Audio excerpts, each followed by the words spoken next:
ladies and gentlemen, can you please take your seats? Please take your seats. We'd like to get started this evening.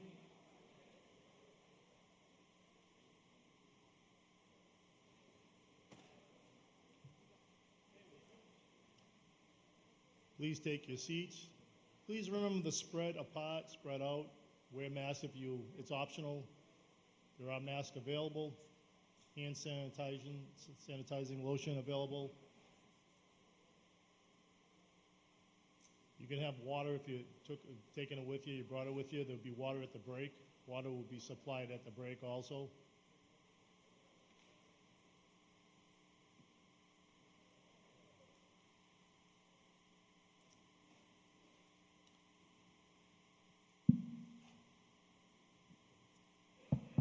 All right, we will begin. I called to order the May 9th, 2022 third session of the annual town meeting of the town of Stoughton. This meeting is now in session. This town meeting is being held in person at the Stoughton High School Auditorium at 232 Pearl Street in Stoughton. This meeting is also being broadcast live through the Stoughton Media Access Corporation and is also being recorded for future broadcasting. Please rise and stand as you are able. Join me in pledging allegiance to our national flag. I pledge allegiance to the flag of the United States of America and to the republic for which it stands, one nation, under God, indivisible, with liberty and justice for all. Thank you. Please be seated.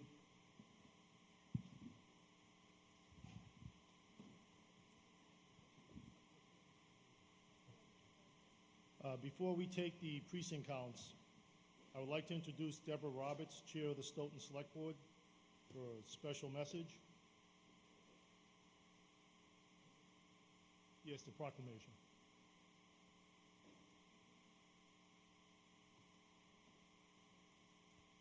Testing. It works. Town of Stoughton, Massachusetts proclamation. Be it proclaimed, whereas Richard W.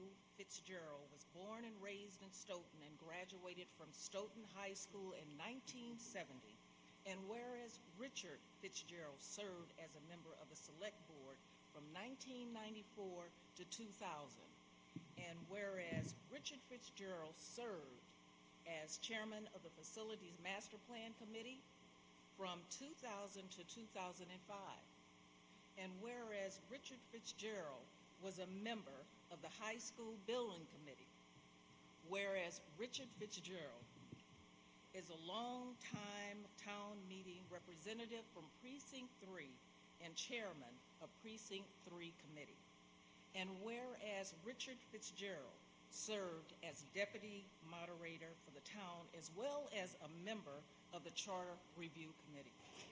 And now, therefore, we, Deborah C. Roberts, Chair, Stephen M. Cavey, Vice Chair, Joseph M. McCrisky, Scott D. Carrera, and Louis F. Gito do hereby profoundly thank him and urge all of the citizens of Stoughton to offer sincere appreciation of Richard Fitzgerald, countless hours of volunteer service. In witness whereof I have hereunto set my hand and caused the great seal of Town of Stoughton to be affixed. Done at Town Hall in the town of Stoughton, the 2nd day of May in the year of our Lord, 2022. Signed, Deborah C. Roberts, Chair. And yes, this was to be given last week, so that's the reason for the difference in the date.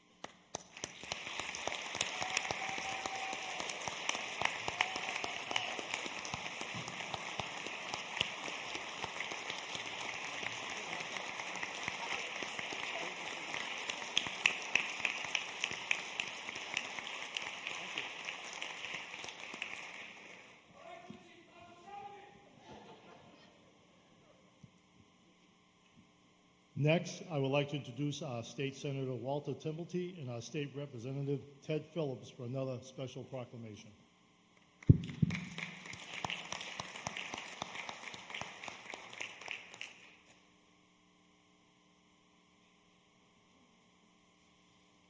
gonna say, Fitzy, come on back up. There's not enough space on the citation paper in order to properly encapsulate all that Fitzy's done for the town of Stoughton. So we had to condense a little bit.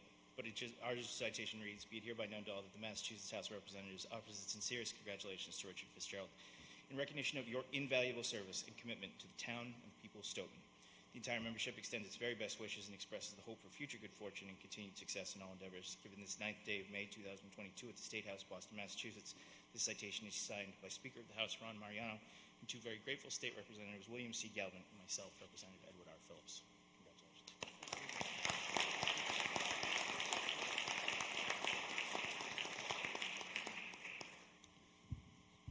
Thank you, Ted, and thank you, Mr. Moderator.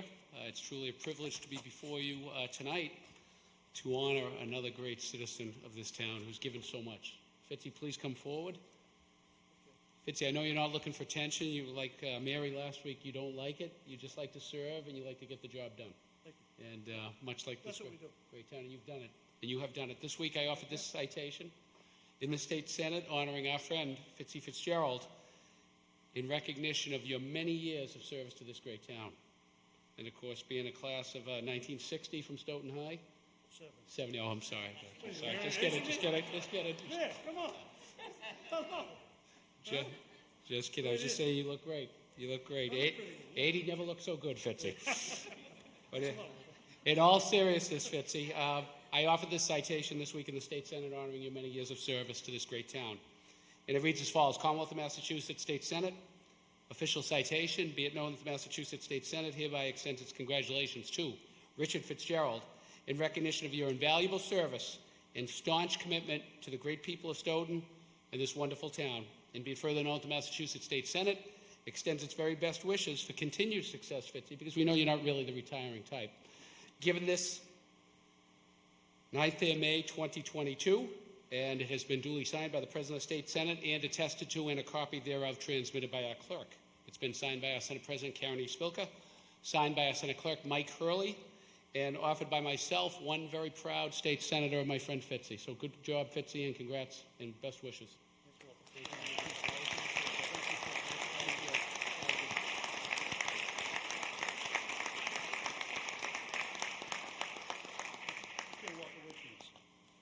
Can I have 5 seconds? All right, let's keep it short, sir, okay? Okay. Dick Fitzgerald, formerly Precinct 3. I want to thank everybody. I greatly appreciate this. I want to especially thank all of the members here because this is the body that governs the town. You do a wonderful job. You take the time away from your family to do this, and I much appreciate that. So thank you very much. To the Board of Select people and to Ted and to Walter, I thank you very much. Congratulations and do a great job. Appreciate it.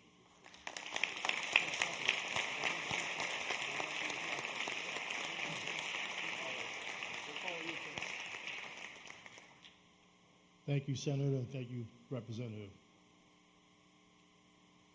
At this time, I'm going to ask Scott Carrara, a member of the Select Board, wants to stand and rise for a special message.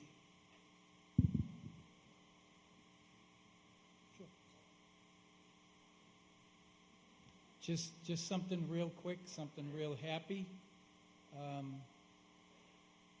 John Linehan, longtime town meeting rep. Julie's not here, but I hope this will go out to her. Fran Brutniti is our procurement officer. I don't think she's here. I'm sure is she there? Stand up, Fran. John, stand up. Come on, stand up. I want to do this. This is nice. These two people, you'd never know they had something in common, would you? Fran's son married John's daughter, Kelly. So the other day, they had a terrific event. Nick and Kelly had a baby boy. So to the two grandparents, I think we owe them.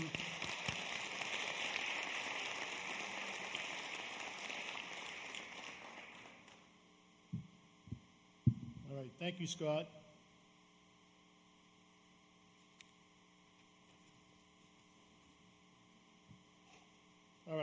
like to quickly introduce the people at the front table here. We have our Deputy Moderator, Dr. Glenn Tucker, Select Board Member Scott Carrara, Select Board Member Joe McCrisky, Select Board Member and Vice Chair Steve Cavey, Select Chair Deborah Roberts, Town Manager Robin Graham, Dr. Robin Graham, Select Board Member Lou Gito. Hurrah. Very good, thank you. Over here we have Brian Winter, Town Council, Stephanie Carrara, Town Clerk, Samantha Rigo, Town Clerk Office, Kelly Johnson, Town Clerk's Office. We have our Town Accountant, William Rowe. We have Chair of Finance Committee, Juan Anokian, and we also have our Vice Chair, John Anzavino of the FinCom. Welcome. And also sitting in our audience, we do have, I should say, Sandra Gropey, the Chair of the Stoughton School Committee, Katie Pina Anokian, Vice Chair, Stoughton School Committee members Leslie Kreckler and Catherine Weiss. And we also have Dr. Thomas Robb, Superintendent of the schools. Appreciate you all coming here this evening. All right, at this point in time, we can clap for their attendance.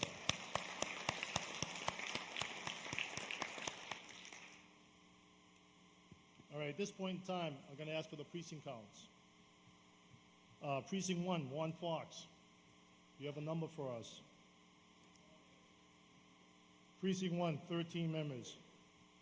This is George Delinsky. Precinct 2, George. 17. Matt Callis, Precinct 3. 15 present. Julie Gio, Precinct 4. 18. Carmel Drews, Precinct 5. 9. Christine Yacobucci, Precinct 6. 14. Diane Dolan, Precinct 7. 9. David Sheehan, Precinct 8. 15. Okay, let's take a moment and let the town clerk tally.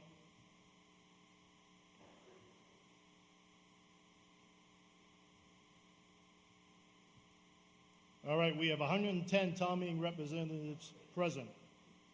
And that means we have enough for a quorum. We only need 85 for a quorum. All right. I just want to remind people the procedural motions from last Monday are still in effect. And at the, one of the procedural motions was to take up Article 24 this evening, May 9th, as the first order of business at the Monday, May 9th, 2022 session. So what we're going to do is take up that article, and I need a motion on that, and I'm going to ask Joe Scardino, the chair of the planning board, to rise. Where are you? Go to the microphone and make that motion, please.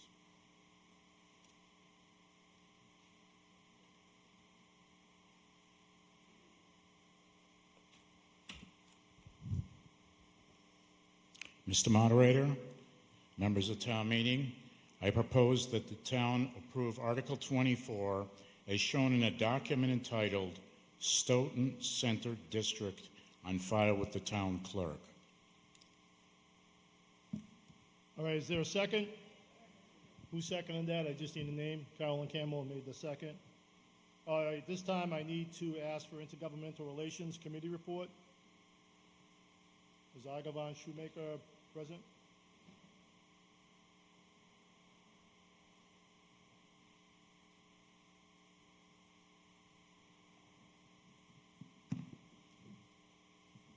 The committee voted as follows to recommend Article 24 to town meeting. 5 yes, 0 no. Thank you, Agavan. Next up is municipal regulations. Carolyn Campbell, please provide that report. Municipal regulations recommended 6-0 to recommend this article to town meeting. Thank you, Carolyn. Next up, Dr. Grimm, Town Manager. Thank you all. I'll be very brief because I want to turn this over to John Charbonneau, the town planner, and our consultants. This has been a long time coming. As you know, for several years, many years, we've had what was sort of affectionately known as the schmood as our overlay. And the schmood, while well-intended, unfortunately did not allow for the type of downtown growth and development that we had hoped when it was originally put in place. So a few years back, we hired consultants and started to work on a new downtown zoning. And tonight you will hear the SCD plan from Mr. Charbonneau. I want to thank the town, the select board, the planning board. This has been vetted and revetted and has had public hearing after public hearing. Downtown zoning is critical for everybody in the town. It's the fabric and the center of the community. And so if you have questions, absolutely, I urge you to ask them. Hopefully you have been sort of following some of the public hearings. Zoning articles are always difficult, and there are always going to be one or two things in any large zoning article that someone may not like. So I ask you to look at the totality of it, because with a zoning article, as I said, there are bound to be one or two things. It's a massive change. And effectively, most of us like most things in a zoning article and may have questions on others. So I urge you to ask, but keep in mind the totality of this. And I think one of the things that I like the most about this is how it graduates the density out toward the neighborhoods, so that you have transition zones and whatnot to really help this ensure that downtown stays vibrant and active, and yet this doesn't encroach in a way into neighborhoods that become problematic. Again, we've included developers. The downtown task force was involved with this. So there was a tremendous amount of public interaction, and it's been a very exciting process. I want to turn it over to the experts for the details on this. Again, thanks to the select board who thoroughly vetted this, and planning who went over and over and over it as well. So with that, I'll turn that over to Mr. Charbonneau and team. Mr. Charbonneau, can you introduce yourself to the town meeting reps, please? Sure. John Charbonneau, Town Planner. If I could please have the PowerPoint pulled up. Okay, I'm told they're working on the screen. Just give it a moment or two.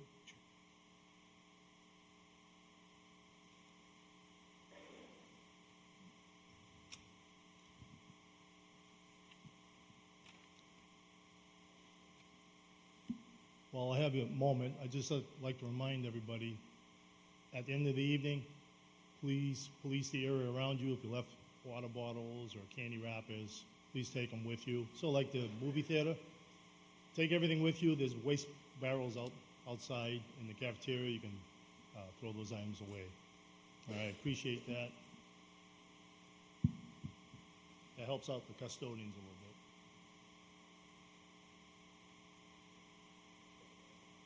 Great, thank you. Next slide, please. Just to give town meeting an idea of the timeline that this bylaw has proceeded along. I was hired on May 23rd, 2019, and this task was given to me as the top priority pretty much from day one. So this has been 3 years in the making. In December 2019, town meeting generously approved funding to hire a consultant to assist the town with downtown rezoning.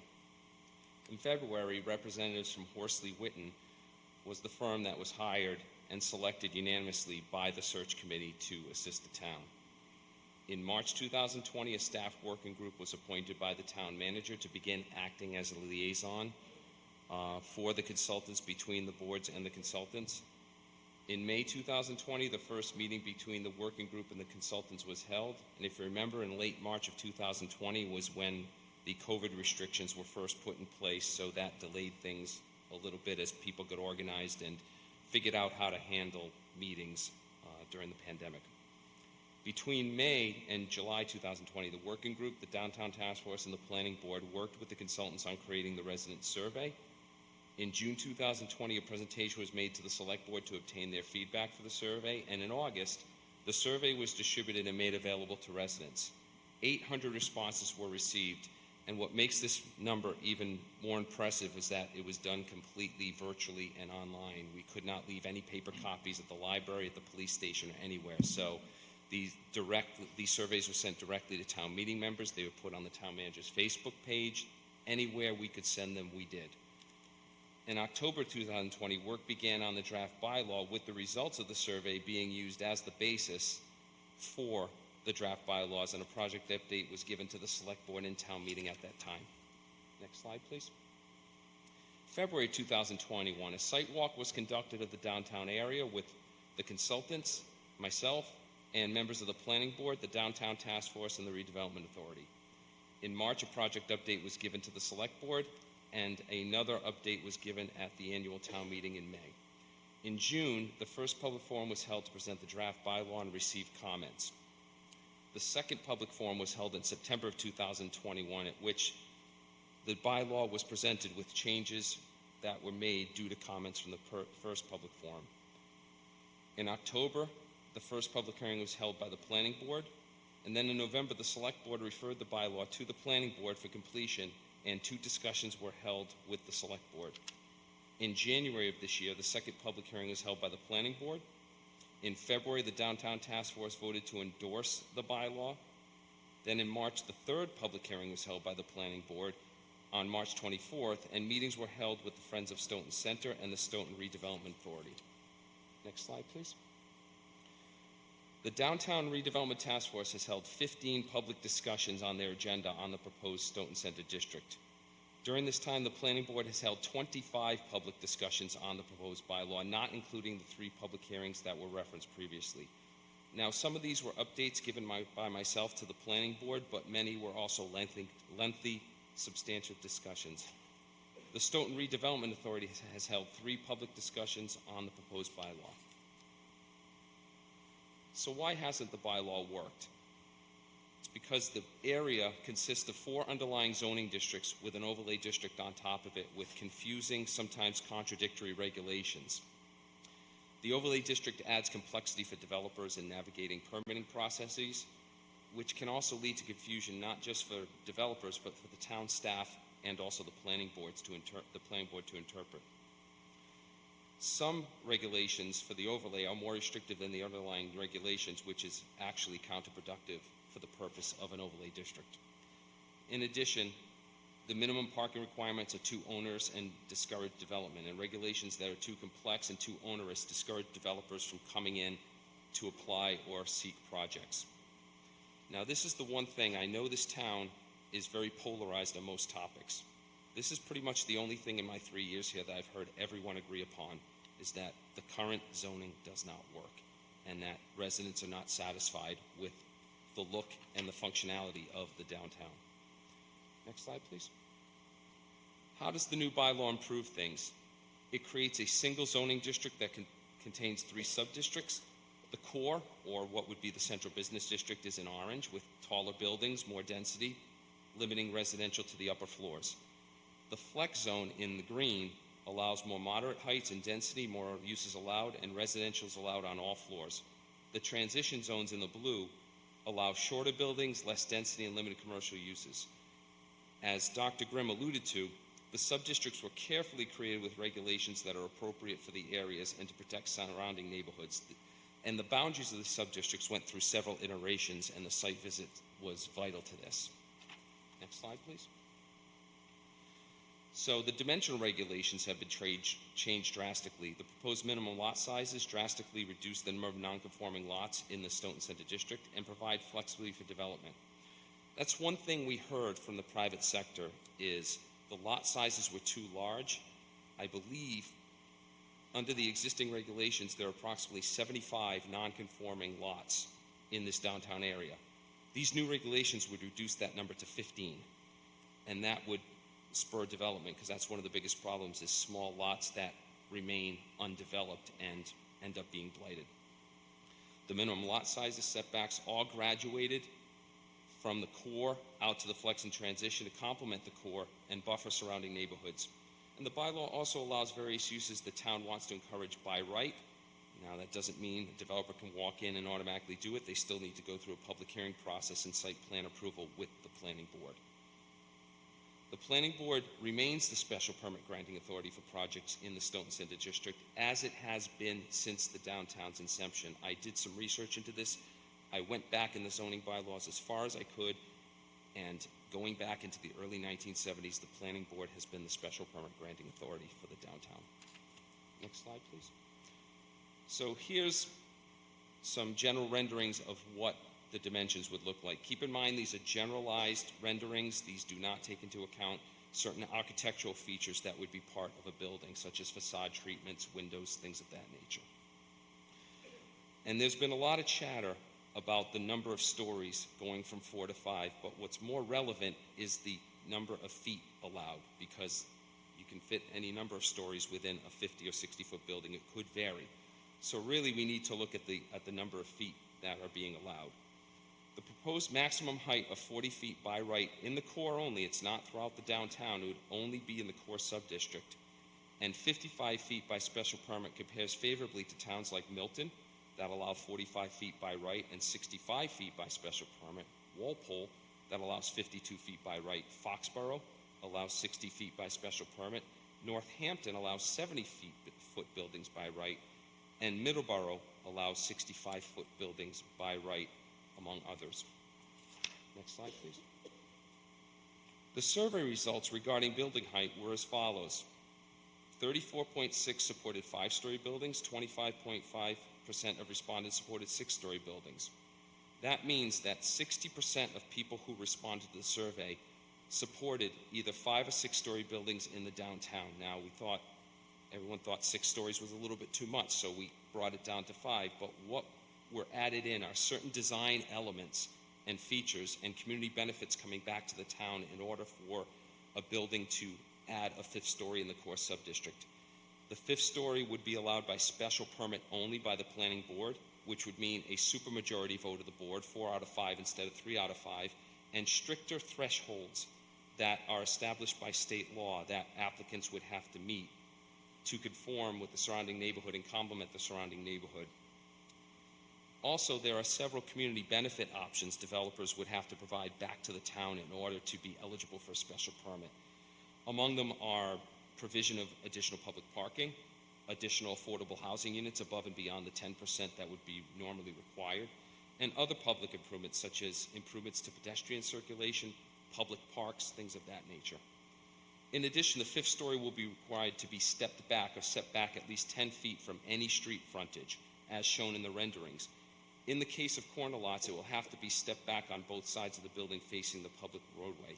In other words, that 5th story will not be visible if you're walking or driving along the public roadway. That was a big goal by the committees in this bylaw. They didn't want the look of a sheer 5-story building as you drove down the downtown. This also allows the business owner, the building owner, to do something with that 10 feet, either put some kind of green space, maybe some kind of terrace seating or something along those lines. So it will be designed to not have the building look like a 5-story building. Next slide, please.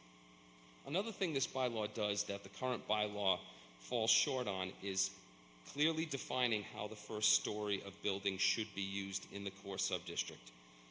This clearly states that the entire linear frontage of the ground floor of a building must be utilized for retail or another allowed non-residential use, with the exception of access to parking.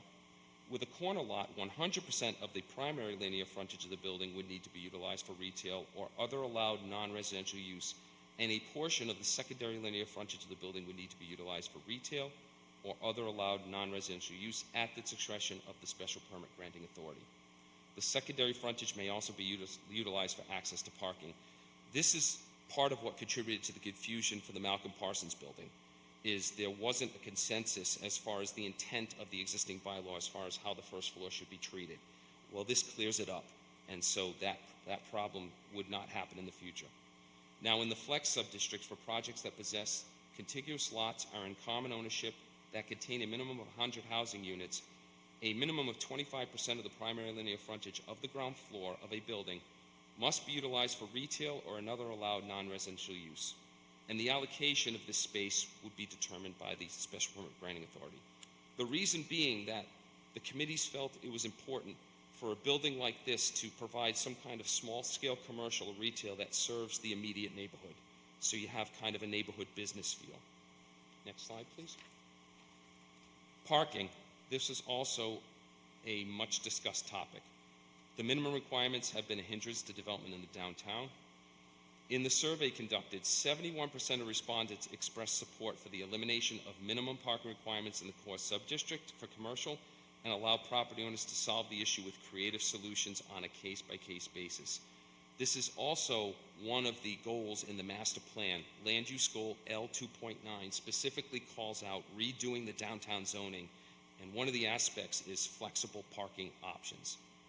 The minimum parking requirements of the core have been eliminated for commercial and have been reduced to 0.5 spaces per unit for residential. Now, remind people, this is the minimum. Any developer can provide more parking if their prospective tenants want or require more parking. And I've actually heard from private sector developments who have said they would intend on providing more parking than this because simply their tenants would want more parking than half a space per unit. But again, this bylaw is about creating flexibility, not just for developers, but for the town. Next slide, please. So the chart shows that the public parking downtown from a study done in 2018 is underutilized.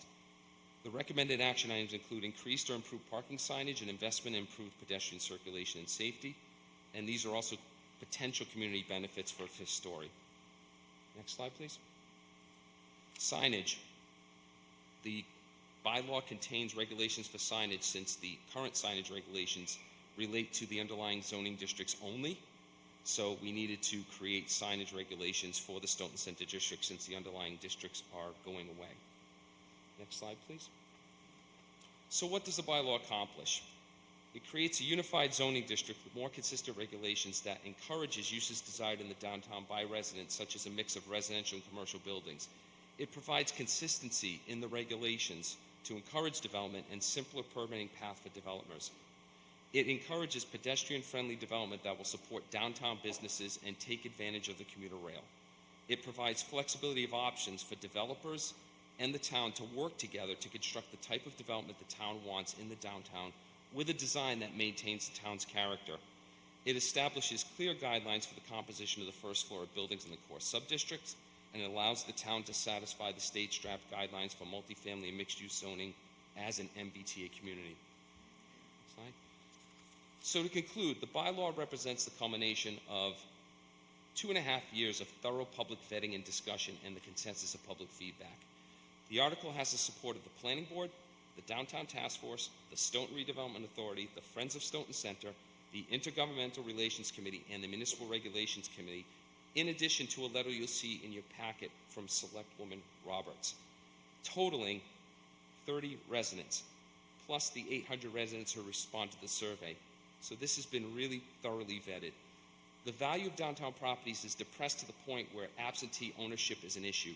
It is actually more profitable in some cases for property owners to have their spaces remain vacant and takes the tax write-offs than actually fill their spaces. The 2018 downtown park analysis should be expanded and updated to include measures to maximize existing underutilized parking and plan for future parking needs as needed. And the regulations, I want to emphasize, the regulations were not created to meet the draft MBTA community guidelines. It just happens to be a happy coincidence that the town was actually 2 years ahead of the curve on this. The need for new downtown zoning has been discussed for at least 10 years, and work began on it over 2 years ago, 2.5 years ago. So that's the zoning in a nutshell, and I'd like to turn it over to Nate Kelly, one of the people from Horsley Witten who's been helping us with this zoning over the past 2.5 years.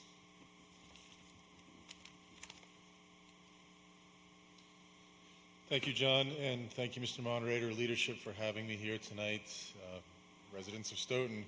I will just take a minute just to introduce myself really and talk a little bit about our involvement and the role that we played in this project. Our firm is based in Massachusetts, and I had hoped to go back and look at the history of all of our projects in Stoughton, but I know that, off the top of my head, we've probably worked on 20 projects in this community over my 23-year tenure at this firm. I personally started working in this community back in 2004 and have on and off since then. In all the time that I worked primarily on open space and conservation issues, I always drove through this downtown and thought I would love to work on this downtown. When this RFP came out, we were all over it. We were really excited for this opportunity. We got really pumped up for the interview, delivered our best proposal possible, and we're super excited to win this because we knew that the development potential, the revitalization possibilities associated with this. As we went through this, obviously John talked a lot about the need for clarity and untangling the current mess really that the zoning presents. it is extremely hard for any applicant to navigate the zoning as it stands today. And you've seen that play out in the lack of development activity, I think, in the downtown. That's been a big factor. On top of that, though, as John mentioned, it was about providing the right tools. So we've been working on downtown revitalization as a planning practice for my entire career, and we've looked at these issues around parking, around height, around mix of uses, around being responsible and flexible to the market. And so our job really throughout this process, through all those meetings that John listed was, we answered questions like, what's legal? What cannot we do in zoning? So we brought that knowledge to the table. And well, we want to do X, and we would say, okay, well, these are the trade-offs. These are the different tools that you would put within the zoning to make this work, and there may be some trade-offs to that and help, the town really deliberate the different directions that they want to go. I thought that the town manager's comment about, you really can't have something that perfectly pleases everybody in these bylaws because you are confined by state law, you are confined by some of the limitations you have in whether it be infrastructure, traffic, or lot sizes. John talked about was a really big one. So all of those things really needed to be taken into consideration, and our job was to sort of walk people through this and help your community make the right choice for you and put that down on paper and codify that, which is what you see in the article before you. So I'm really here tonight to maybe help answer questions if people have any, and thanks again for the opportunity.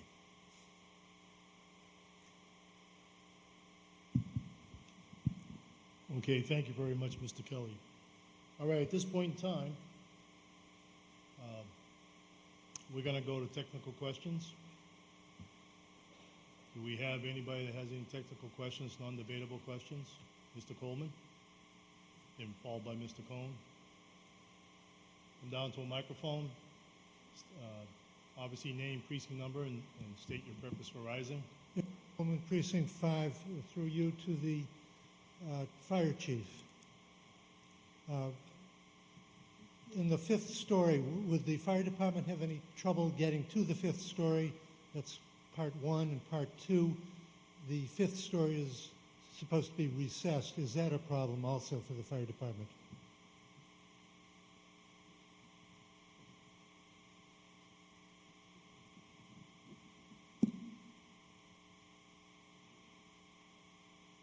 It just takes a minute to become live.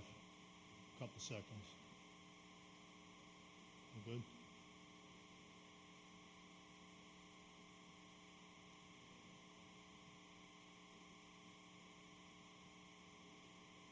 Give her a moment to get there. Test. There we go. There you go. Good evening, Michael Carroll, Fire Chief. So to your first question, it's all going to depend on the location of the building, access of a road, access of blocked access as far as cars parked alongside the roads. We would have to look at all, review all plans, which we typically do through the building inspector would send it over to us. We kind of size up the area and see if it's a possibility. And I would imagine you're talking about the ladder truck specifically. That would be my biggest concern. As far as the first floor being set in, again, that's going to depend on, we would have to do size up pre-planning and understand and review the plans. Our ladder truck is 110 feet, but that that possibly 40 feet is taken up by roadway.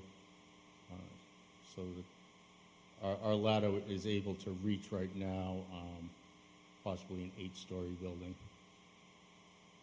But that, again, that's if we're proper angle. Our angle has to be 80% or less for a climbing angle. So, again, depending on where we place the ladder or where we can place the ladder, will determine that. So you're somewhat confident in it? Well, again, if we're talking about, a road that we either can't get down or we can't position the ladder close enough to the building, then no, I'm not confident. Every case is going to be taken individually, every building. That's why, I just can't give you a general yes, we'll accept, yep, no problem. Okay, thank you both. Next up, Mr. Bob Cohn. Please rise, state your name, precinct number, and your question, please. My name is Bob Cohn. I'm from Precinct 5. You emphasize special permit to go to that 6th floor. What are the specialties? 5 floors. We have 4 now. You said you're going to go to 5, and with special permit, you're going to 6? No, Or just 5? no. What does the special permit consist of? Going to the planning board, what are these special permits? Yes, go ahead, Mr. Charbonneau. John Charbonneau, Town Planner. So to make it clear, right now 40 feet is allowed by right. We're going up 5 feet to 45 by right, and then an additional 10 by special permit. If you turn to section 10.5 of our zoning bylaws, if you give me a second, please. There, it lists out the criteria for issuance of a special permit.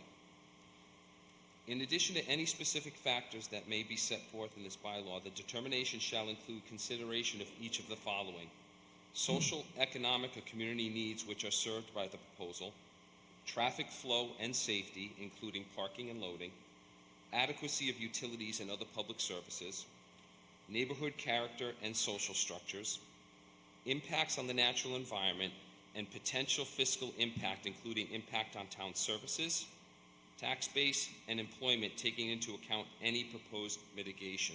And if I could simply piggyback what the chief mentioned before, he hit the nail right on the head. This is on a case-by-case basis, which is why this is allowed by special permit. It allows the planning board to look at the circumstances of a given property. It's not going to be appropriate for every property. Okay. You're not going to put a 5-story building on a 3,000 square foot lot unless you're building a Space Needle. So some lots aren't going to be able to accommodate that type of building. So there are going to be quite a few lots that can't accommodate a 5-story building in this area. So Thank you very much. If I could follow up on that extra 5 feet, I think that's important to touch on too, the 40 to the 45, because right now we talk about 4 stories generically, but it's 40 feet. That actually does not allow for a nice height story and the infrastructure needed for the HVAC systems and everything else that have to go between the stories. So what we were finding is it was forcing lower ceilinged apartments or 2nd and 3rd stories, which really are less attractive to developers. So the increase in that 5 feet was actually to make 4 stories even viable, because right now what we have at 40 feet presents a challenge for developers for 4 stories even. Okay, thank you very much. I appreciate it. All right, thank you both. Next up, Peter Murphy. Peter, when you get to the microphone, please take your time, obviously, and name and precinct number. And before you start, Peter, just want to remind people we're in the technical, non-debatable question period, which will be followed by pro and con debate or supporting, non-supporting statements. That will come up after the technical, non-debatable questions. And each town meeting rep has up to 2 questions they could ask if they desire. Go ahead, Peter. Peter Murphy, Precinct 2. Luckily, one question was already answered. Just for clarification, are you saying 45 feet or 65 feet? through you, Mr. Moderator. Sure, Mr. Charbonneau. Right now, 40 feet is allowed by right. We'd be going up to 45 feet by right, as Dr. Grimm alluded to. That extra 5 feet allows for utilities that need to go in the ceiling of these establishments. And then we're going up another 10 feet by special permit, so 55 feet. Okay, so with the 55 feet, my main question would be, with the 45 feet, 55 feet, does that also include utility equipment such as HVAC, cooling towers, solar panels, cell tower equipment being placed on top of the roof? Well, cell towers are a different regulation that are regulated by a different part of the bylaw. Okay. So I don't know that a cell tower would necessarily be proposed on top of a building like that. But certainly solar panels are considered a rooftop utility, so yes, that would include those things. So those would have to be below the 45, 55 I believe feet, so, whatever. yes. Okay. And a building this size, would there be any mitigation would be expected from the developers as they? Yes, absolutely. There are various examples. Additional public parking being provided. It could be additional affordable housing units above and beyond the 10% that the area would require for a building. There could be provision of some kind of improvements to the public realm, some kind of public improvements to pedestrian, traffic safety. It could be widening of sidewalks, for example. It could be provision of open space. It could be street trees. It could be any number of things. Thank you. And I want to remind, also in that bylaw, it states that the value of the public benefit that gets provided by the developer has to be equal to the minimum of 25% of the assessed value of the building. So there is a monetary minimum to the community benefit. So the developer can't come in and spend $15 and call it a day. So there is a minimum value to that community benefit. Okay, thank you, Mr. Charbonneau. Mr. Anzavino?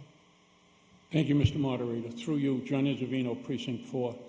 I believe the previous speaker may have asked a question, but the answer I still have concerns about. And the question I had was, normally when the mechanical equipment gets mounted on the roof and there's a parapet put up around the building to hide that, but did you just state that the height that was shown on these diagrams includes all that? Or would that be in addition to the height you're given for the building that would be usable? Through you, Mr. Moderator? Yes. I would have to look at the definition that the town and the state building code uses to define building height. It depends how the building is designed. It could be part of that, but you're correct. I have seen instances where the planning board has approved a building, and if the rooftop utilities extend higher than that, you're correct, they will require screening for all rooftop utilities so they're not seen from the public view. All right, thank you. Rich, you're next. Please state your name when you rise and precinct number and your questions, please. Richard Powell, Precinct 1. Will the infrastructure such as water, sewerage, those all have to be updated too as part of the cost of doing all this work? Through you, Mr. Moderator? Yes, go ahead, sure. I don't know the answer to that question. That would be an engineering type of question, an infrastructure question.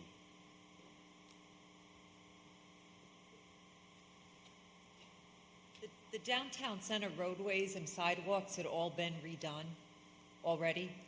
So I think that we're pretty well set up for that. We have sewer running through all that already. So we're probably pretty equipped for any kind of growth like that at this point. We all set? Okay, next up is Peter Ventresco. Please rise, state your name, precinct number.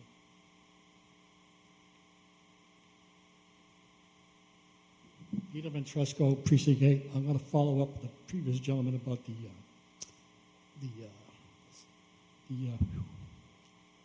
oh boy, I'm drawing seeing water mains and sewer mains should be updated before any buildings go up. Infrastructures go first. Otherwise, if you don't, you're going to put up all these nice buildings, blacktop the road, and all of a sudden the sewer's overtaxed. So now, pardon?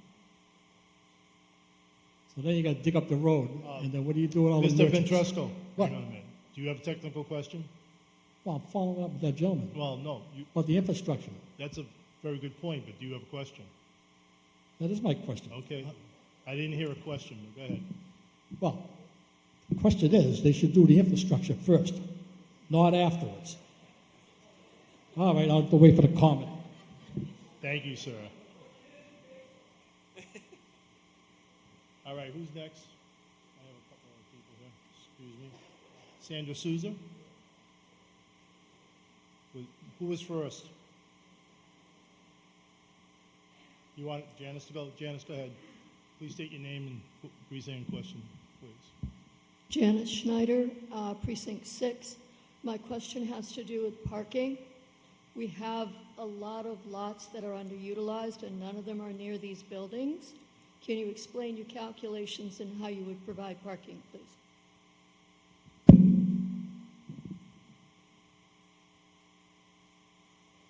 Mr. Moderator? Yes, go ahead, sir. Nate Kelly, Horsley Witten. So with parking, one of the things that we learned early about downtowns, just to give you a little context, and I will certainly answer the question, but one of the things that we talk about with our communities is parking is not a science. That if it were, all of these ratios that you see in zoning tables would be the same from one community to the next, and it would be a very easy thing to solve. Parking is very situational. It plays out differently over weekends and weekdays and weeknights and special events, commuter time, snowstorms, whatever the case may be. And so what we need to do, and the other thing with traditional downtowns is a lot of these buildings were built, some of your best buildings were built before parking was really the thing, right? And people didn't get to these places to shop, buy cars, and they didn't park en masse and that sort of thing. So a lot of buildings don't have space for a parking lot. So this gets back to how do we play this out one application at a time? And what we've done is sort of two things here. We've, as John mentioned, lowered the minimum requirements, and this kind of opens the field for some flexibility. And then second, we provided the allowances for that flexibility, particularly for off-site parking. So I believe Stoughton, in a previous town meeting last year, already adopted some flexible zoning around parking, so you were a little ahead of the game on this issue. And we took a lot of that language and transferred that in there and basically said that within 500 feet of a given property, an applicant can account for a portion or all of their parking on another site. And that comes with a binding legal agreement with that other property owner to make sure that that property is going to be available during that time. It can be within 1,300 feet, and that requires a special permit. So that gets to the point where this provides a little bit more flexibility, but to go along with that flexibility, you have more scrutiny and the ability to say no if you don't think it's going to work. So this really does go case by case.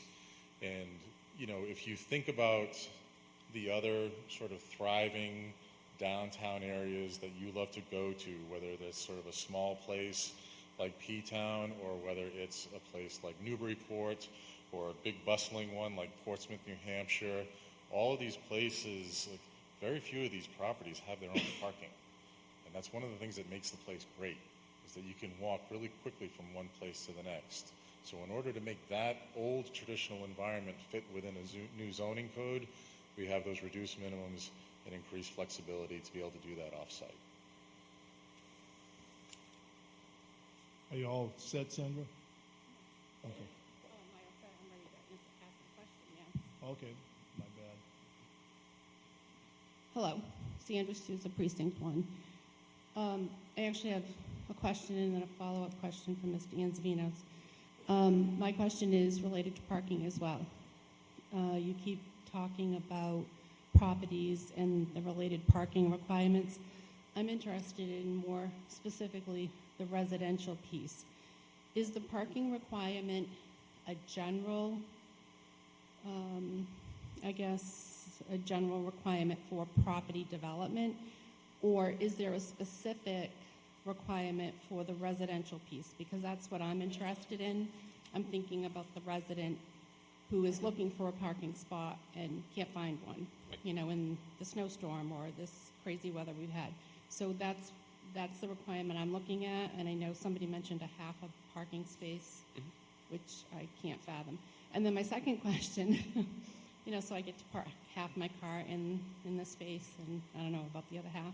Mr. Holmes would probably give me a ticket, but and then the second question, I'm going to follow up with Mr. Anzavinos, because if we have this article pass and it's now a 45-foot requirement, 55 with a special permit, and then we have utilities, solar, whatever, on top, and there is any required screening, that's going to go above that 45-foot height or 55-foot height, correct? Or I guess I should, it's a question. Is that correct?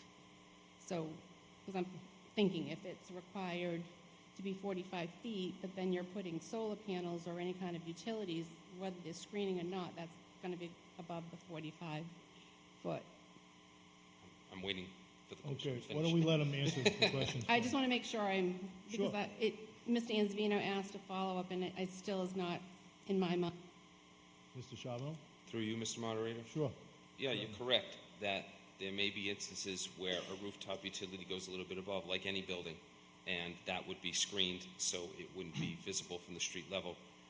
So- Regarding the parking, Okay, 1 second. So we'll be above the 45 or the 55? potentially, Okay. again, it's on a case-by-case basis. Right. I just want to make Right. sure in my mind that Right. I understand it correctly. Can I Thank say you. it's not going to happen? No, I can't stand here and say that's not going to happen in any instance. Yeah, regarding the parking, we did these calculations based on not one unit of parking. So we're not saying there's going to be one unit and they're going to have a half a car. This is based on a mixed-use building or a residential dwelling with multiple units. And so a lot of thought went into these calculations, a lot of back and forth. And as I stated before, this is a minimum. This is not a requirement. People keep using this word requirement. These are minimums. Again, the term flexibility. I like to use the term flexibility. Nate used the word menu of options. This is why I always encourage communities, and Nate will say the same thing about communities he's worked with. It is always best to create zoning that allows the flexibility to bring in the type of development that you want, rather than create restrictive zoning to try and keep the development you don't want out. Because inevitably, you create an unintended loophole that will allow that undesired development to come in.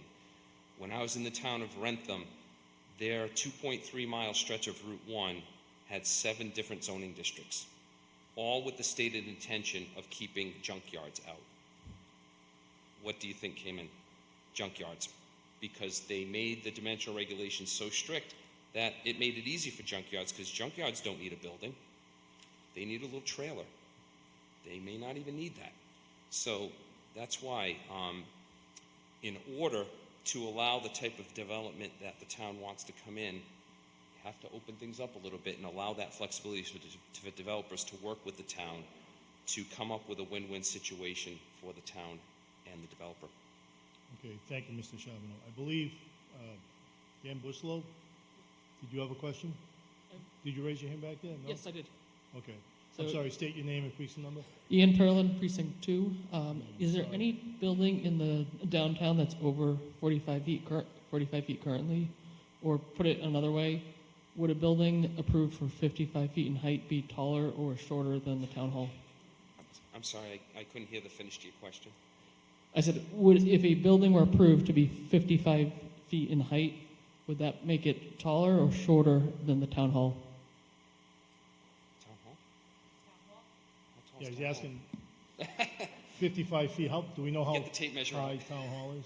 I'm not sure. Town hall is 3 stories, but they're high stories, so. High stories. Yeah. And the property sits very high, so Mr. Scardino, do you know the answer to the town hall? I don't think it would be taller than town hall. That's a great question. Look up on a hill. Okay, we're trying to get someone to answer that for you. Thank you. My esteemed colleague unfortunately couldn't be with us this evening, Mr. Kelly. Spent a great deal of time looking at that, and as you know, Town Hall is built on a hill, so it depends on how you measure it. But suffice it to say that I believe the lowest measurement was in the 80-foot range, and nothing we're discussing this evening could possibly reach that point. And to address a question that keeps popping up about rooftop utilities, I believe we have with us this evening the building inspector and the building code has a specific requirements about what counts towards a structure, and I believe that those do not count. Mr. Erickson, are you with us this evening? You want to come down and comment on that?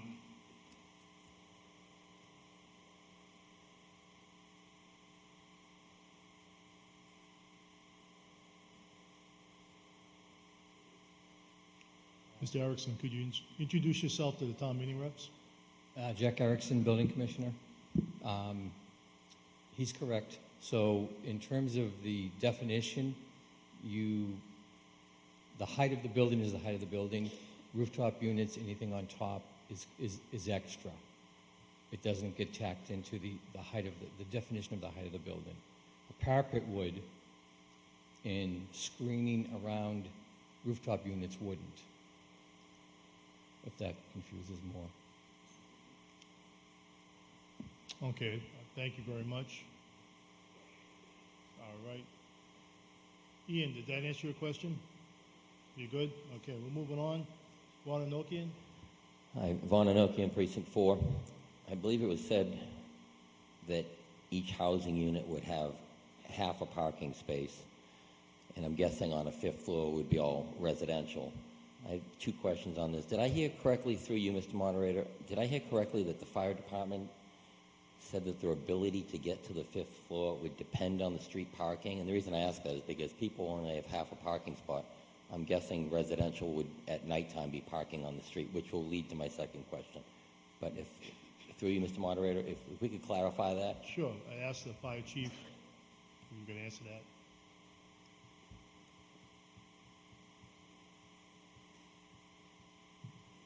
Good evening, Michael Carroll, Fire Chief. Through you, Mr. Moderator. What I meant by saying that is every incident will dictate placement of the ladder. I think what I was trying to answer in that is if we pulled down Porter Street, both sides of the street were lined with cars, or somebody was double parked and we needed access, can we put the ladder jacks out to stabilize the ladder? In that question, I was trying to, ideally, yes, but there's always circumstances that I just don't feel comfortable saying that we'll always get a ladder to the fifth floor. Every building is different and every situation is different, time of day. So the possibility does exist that with on-street parking, it would be not possible to get a ladder to the fifth floor where the residential would be. Is that correct? Well, the possibility is always, if there's 109 inches of snow and snowbanks built up and cars are daytime and cars are trying to park, or they have to go out into the street a little bit more, and then we need access to a building, or even if you look at the town hall, can we hit the top of that from the street as opposed to pulling into the back parking lot? If the back parking lot's clogged, if we can't get in, every situation is different. We always try to size up, understand weather, time of day, and access. Thank you, Mr. Moderator. I have one more question. Is there, through you, Mr. Moderator, to anyone who can answer this, is there any talk of the police department or the select board changing the on-street parking ban, which is currently from December 1st through, I think, April 1st or 15th or something? Mr. Moderator, through you, if I could go back to Mr. Nokian's first question.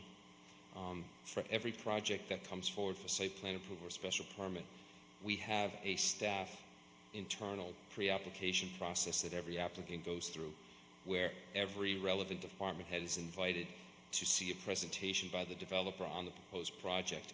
In this case, the fire chief, the police chief, building, conservation, Board of Health, engineering, everyone's invited to come to a pre-application meeting to make comments and give feedback to the applicant before they submit their application. So as the chief said, we would take this on a case-by-case basis. Like I said, not every property is going to be able to accommodate a fifth story for one reason or the other. So I just wanted to follow up on the chief's comment, and he's absolutely right. We have a pre-application process where we can vet those things out before the application comes forward if there's an issue. Thank you. You all set? My question was if the select board is considering changing the on-street I'm going to ask the select board parking members right ban. now. Thank you. Joe McCrisky, would you like to speak on behalf of the select board?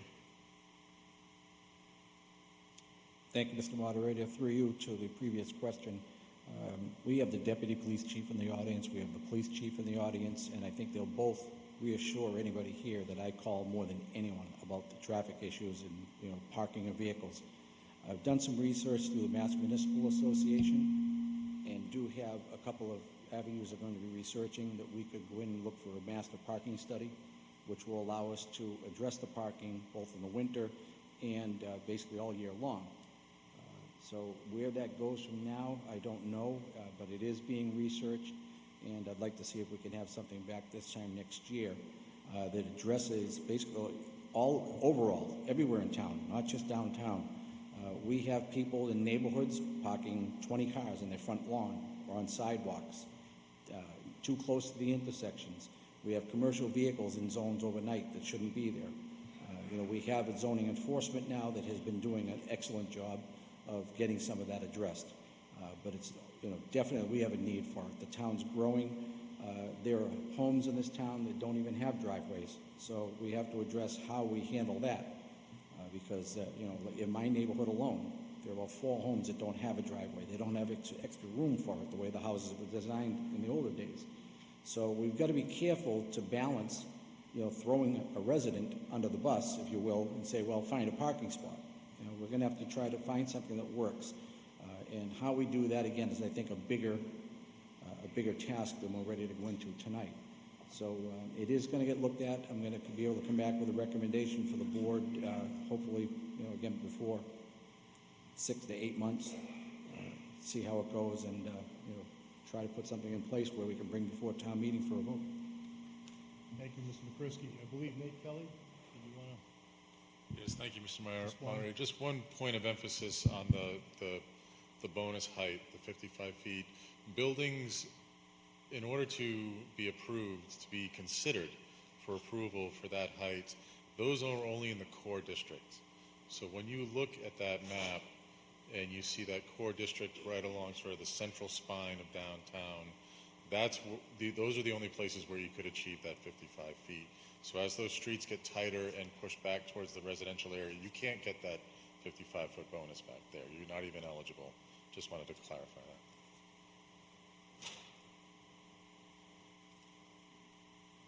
Yes. Why do I apologize, Chet. Let me ask Jim Guerin, then you're up next, Chet.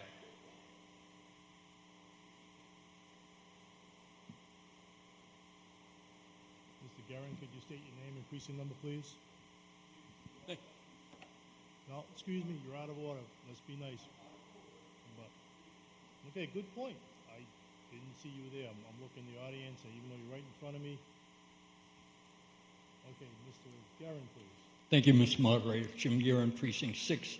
We're doing a lot of talk about parking here, and I can understand why. We're a town full of small, narrow streets and small lots, residential lots. Has there been any consideration given to a multi-story central parking facility for residents? Through you to whoever might be able to answer that. Would that be you, Mr. Charbonneau?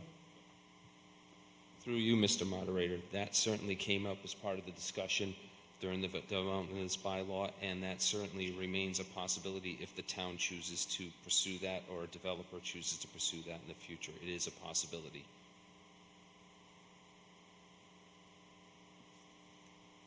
That kind of become even more important after a previous speaker was talking about these snow regulations, possibly. That kind of is the only way we'd be able to handle these things. Thank you. Thank you, Jim. Mr. Chet Collins? You done? Okay. Anybody else with technical questions? My apologies, Chet. I'm sorry. Did I cut you off? Is that what you're telling me? All right, that's one question. That's it. If you can, Mr. Moderator, through you, has anything been looked at as far as what this might increase the housing in this area for, and what effect that would have on bringing in families and children, and what it would do for the school system? Thank you. Mr. Charbonneau, or whoever else can answer that? Through you, Mr. Moderator. Yes, certainly. As we talked about this bylaw, we looked at the bedroom count, and certainly there is currently a limitation on the number of bedrooms that would be allowed in any multifamily residential dwelling of not more than 10% of units can be 3 bedrooms or more. So when you have a 1 or 2 bedroom unit apartment or condominium or what have you, that certainly will keep the number of potential school-age children lower. Okay, thank you all. All right, any other technical questions? I'm sorry, go ahead, please introduce yourself and ask your question, please. Sylvia Whiting, Precinct 6. Has there been any consideration for underground parking in these developments? Through you, Mr. Moderator? Certainly. Absolutely. There was discussion about that. The engineering department was intimately involved with that. This is something that they've been dealing with in the past, and certainly that's up to the individual developer. Certainly, depending, again, there are a lot of factors. Water table. The height of the water table is a factor, and again, that's on a case-by-case basis. But yes, a developer could utilize underground parking for their property if they so choose to do so. Okay, any others? Because we're going to move on. I don't see anybody.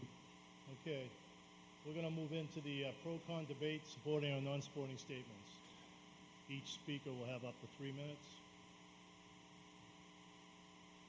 John Rock, please come forward, state your name and precinct number.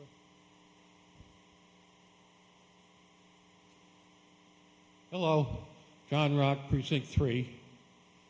Now, I ask this question every couple of years, and so I want to know if these new zoning regulations will make it easier to build something in the hole in the ground in the center of Stoughton.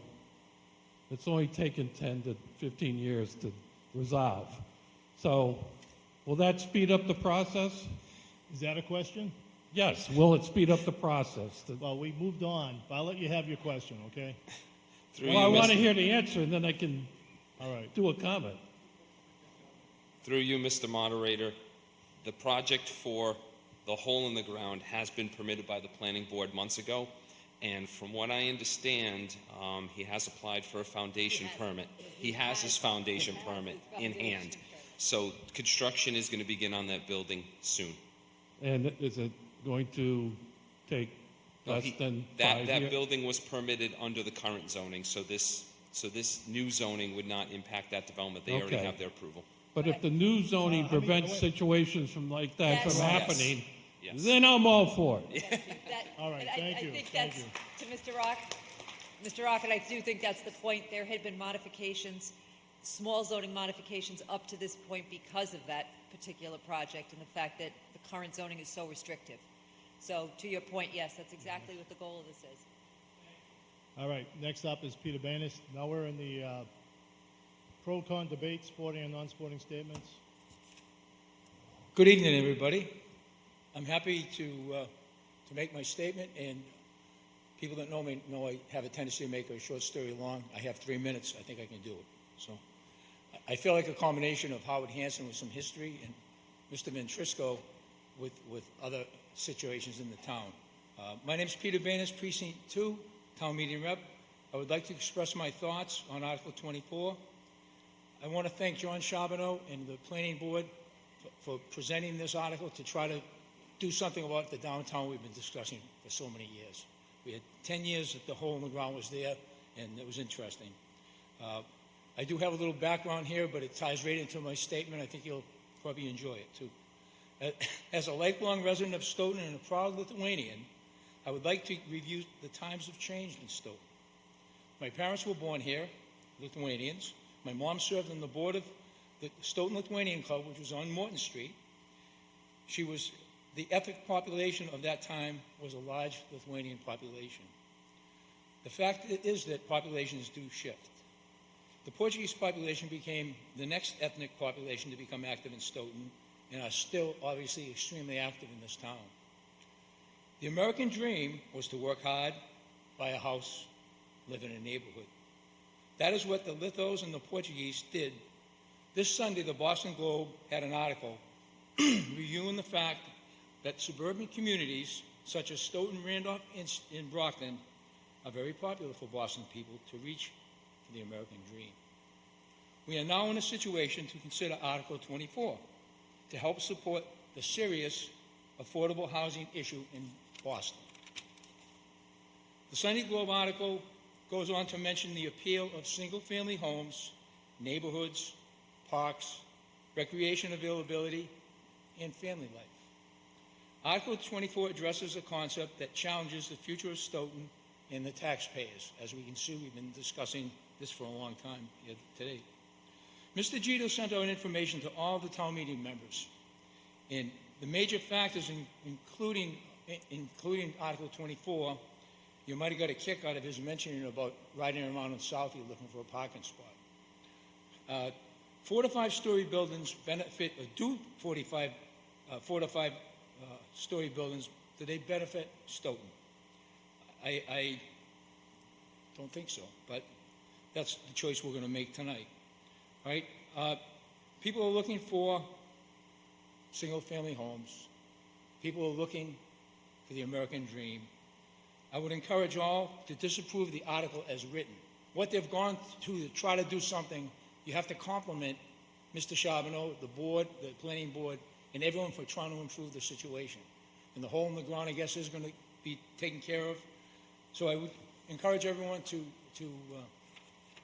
please consider voting this down until we get the answers to a lot of these other things. Thank you very much. I appreciate it. Thank you, Mr. Banis. Mr. Gito?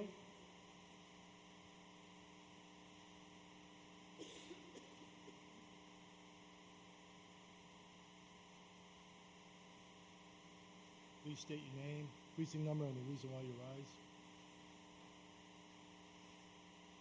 I have to get here first.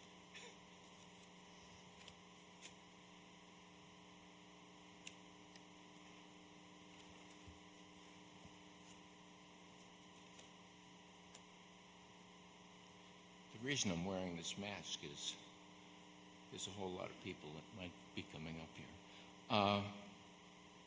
Lou Cheadle, Precinct 4. I put on the virtual table a couple of amendments that I'd like to make into one if I could, and to see if we could discuss them together but vote on them separately. Does that work? I could ask for a voice vote from the town meeting if they would like to. Okay. After you make Well, the look, motion. I'll do it anyway, and we'll figure that out later. Sounds good. I move that Article 24, as printed in the warrant, be amended as follows. And you might want to look at page 246 and 247 for this. Oh, you've got it up there, or part of it. Let me, I'll go to that second one first, seeing it's right up there now. Look at page 241, because that's what's up on the screen. I move that Article 24, as printed in the warrant, be amended as follows, replacing the entirety of subsection 9.3.8 with the following: reserved, and strike footnote 5 on section 9.3.7, referencing the same section 9.3.8. And the second part, if we could put up the next.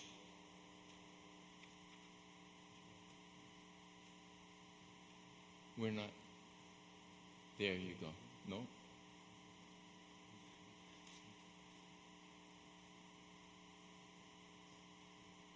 Thank you. I move that Article 24, as printed in the warrant, be amended by revising paragraph 1. This is page 246 and 247 now. Paragraph 1 of subsection 9.3.11 as follows: deletions are noted by a strike-through and additions are noted by underline. There is, number one, There are no minimum requirements for off-street parking spaces in the core subdistrict related to non-residential use. The minimum requirements in the SCD parking schedule for residential uses, parent, single and two-family dwellings and multifamily dwellings, close parents, shall apply in the core subdistrict, period. And the second part of that is revise the SCD parking schedule table appearing in below paragraph 4 of subsection 9.3.11 as follows. Deletions noted by a strike-through, additions noted by underline. Single and two-family dwellings, delete one parent one space and insert in its place parent two spaces for each dwelling unit. And for multifamily dwellings, delete 0.5 spaces for each dwelling unit in the core and one space for each dwelling unit in the flex and transition, and substitute 1.7 spaces for each dwelling unit in the SCD. That's the motion. Who seconded? I need a name. Peter Murphy, Precinct 2, seconded that motion, combined motion. All right, Mr. Gito, go ahead. You want to take a few minutes? Thank you. to explain?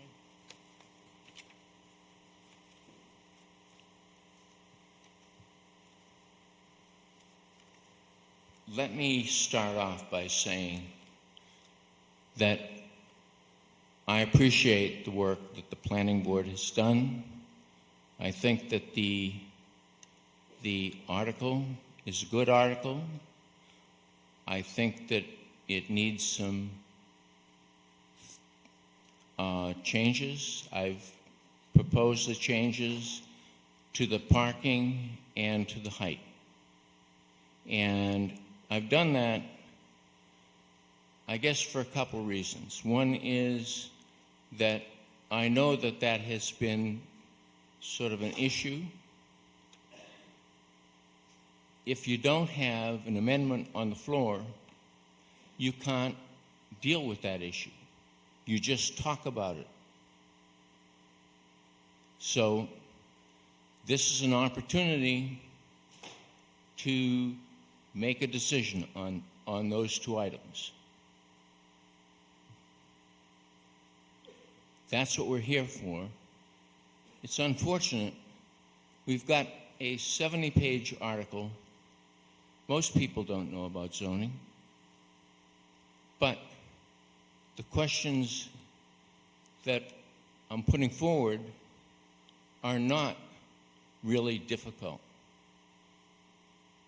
They really are, do you want 4 or 5 stories in the downtown?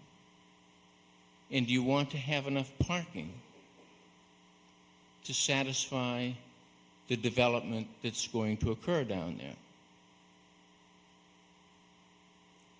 If you don't have the parking, what you're doing is you are putting people on the streets. They're walking a quarter of a mile. I mean, they're not putting the people on the streets, you're putting the cars on the streets. We know that we have winter parking that's a problem. We also know that we have other needs.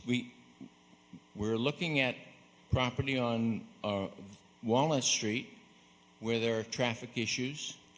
One of the first things that are being dealt with is no parking on that street in order to deal with the traffic issue that's there. We also know that we've been talking a long time about how far away people will be able to park and still be able to get to their residence in the downtown. We went from 500 feet to 1,300 feet. The only place that we have for 1,300 feet seems to be all filled up now. I understand the idea of flexibility, But the flexibility only comes and is responsibly dealt with by people who really want to have their property at high value. The developer that I mentioned in the handouts that I sent out to you said, look, we only need one space, but I can't have people stay in my places if I only have one space per unit. I'm going to spend more money for that. So that's a good thing. But everybody's not going to do that. And that means that the people who live downtown are going to be dealing with the residual from that. I don't want to go on and on. I think if you want the downtown to look like most of the downtowns in surrounding towns to us and those that touch the towns that surround us, that's 24 towns including Stoughton. I've sent out material that you could look at on how many of those towns have development in the downtown at the height that's being proposed, and it's pretty much what was presented. There are not very many of towns that do that. Walpole, Milton, and I hear Foxborough. I didn't know Foxborough. So, it's not complex. 5 stories, 4 stories. Do you have adequate parking? Don't you have adequate parking? Thank you. Thank you, Mr. Gito. At this time, if you could stay there, Mr. Gito, I'd like to ask if anybody has any technical questions regarding your amendment.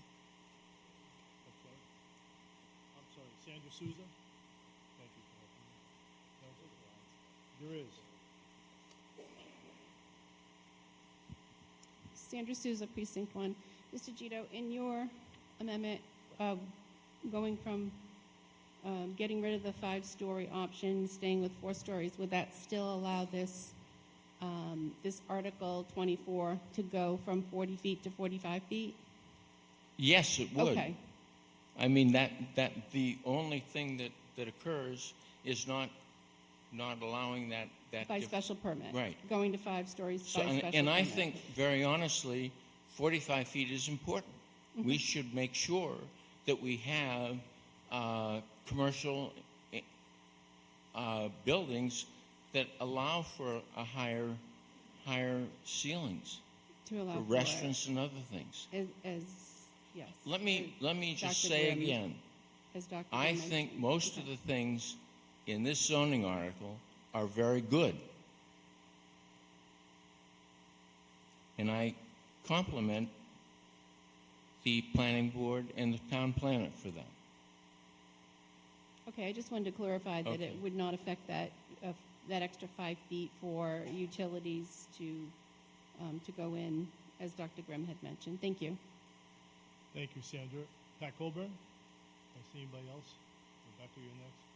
Pat Colburn, Precinct 4. Were you first, Becca? Okay, thank you. I just have 2 questions for Mr. Gito.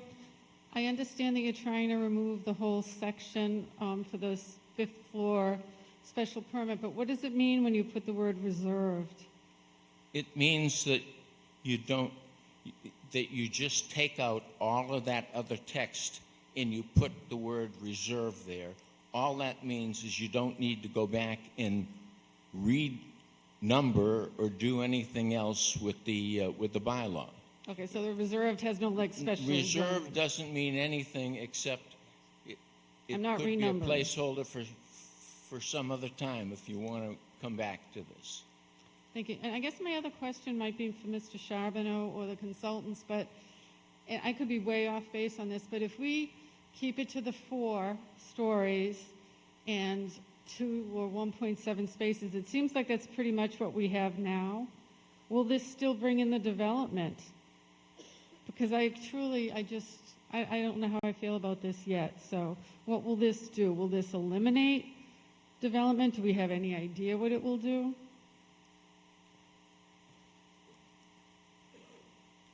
My understanding is there aren't very many larger lots, but I will let the town. Mr. Let me Oh, interrupt you. thank you. Mr. Nate Kelly? Someone. Thank you, Mr. Moderator. I think you kind of touched upon it there. Obviously our recommendation is the article is written, but this sort of, the 1.7 space is in some places more than triple what we're requiring. And so we really just think, from our experience, and again, in other downtowns that work well and allow the private sector to come up with ways to solve these issues more nimbly than any zoning ordinance or zoning bylaw can, we do think that would be a hindrance. Thank you. Okay, thank you both. Next up is Becca Moxon. Please state your name and precinct number, please. Becca Markson, Precinct 7. So just my question is, we have on the original Article 24 as written minimum requirements. So Mr. Gito, you're adding in additional requirements that then would make it more difficult for us to bring in development. If this were to pass, this brings in more restrictions? Absolutely, it does. There's no question about that. And the reason I said what I said at the beginning is that if people do what the developer that I referenced does, then that will be fine. But everybody's not going to do that. Maybe a lot of people aren't going to do that. The hole in the ground is not doing that. It's putting in, let's see, I think 8 spaces on site, 16 spaces off, if I'm not mistaken. It's something like that. I could go back and be sure of that, but it's of that nature. So 8 spaces on site, let's say 16 off, 21 units, and 2/3 of the people are going to be walking a quarter of a mile to get to their car.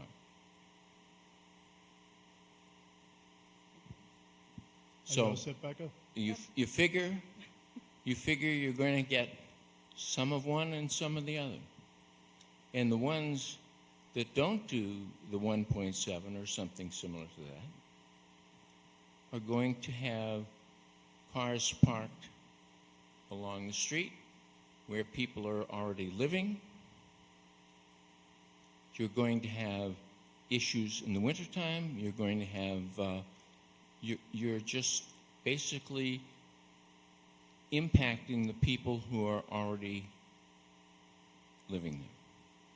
So it's a choice. You have to make a decision. What do you want to have? Okay, I think he answered your question. Thank you both. Okay, over here. Please state your name and precinct number, please. Paul Bellevue, Precinct 3. I assume that your request for more spacing would also consider the visitors that might show up to visit people in these buildings and possibly even stay overnight? That is correct. That is why, in part, that the developer that I referenced did what he did. Because, in fact, if you don't do that, then people come in, find it inconvenient, move out, and you sort of have a revolving door situation. Okay, thank you. Jeff, please state your name and precinct number, please. Jeff Blacker, Precinct 2. So, through you, Mr. Moderator, to the town consultant, so would one parking space for residential dwellings be acceptable to developers?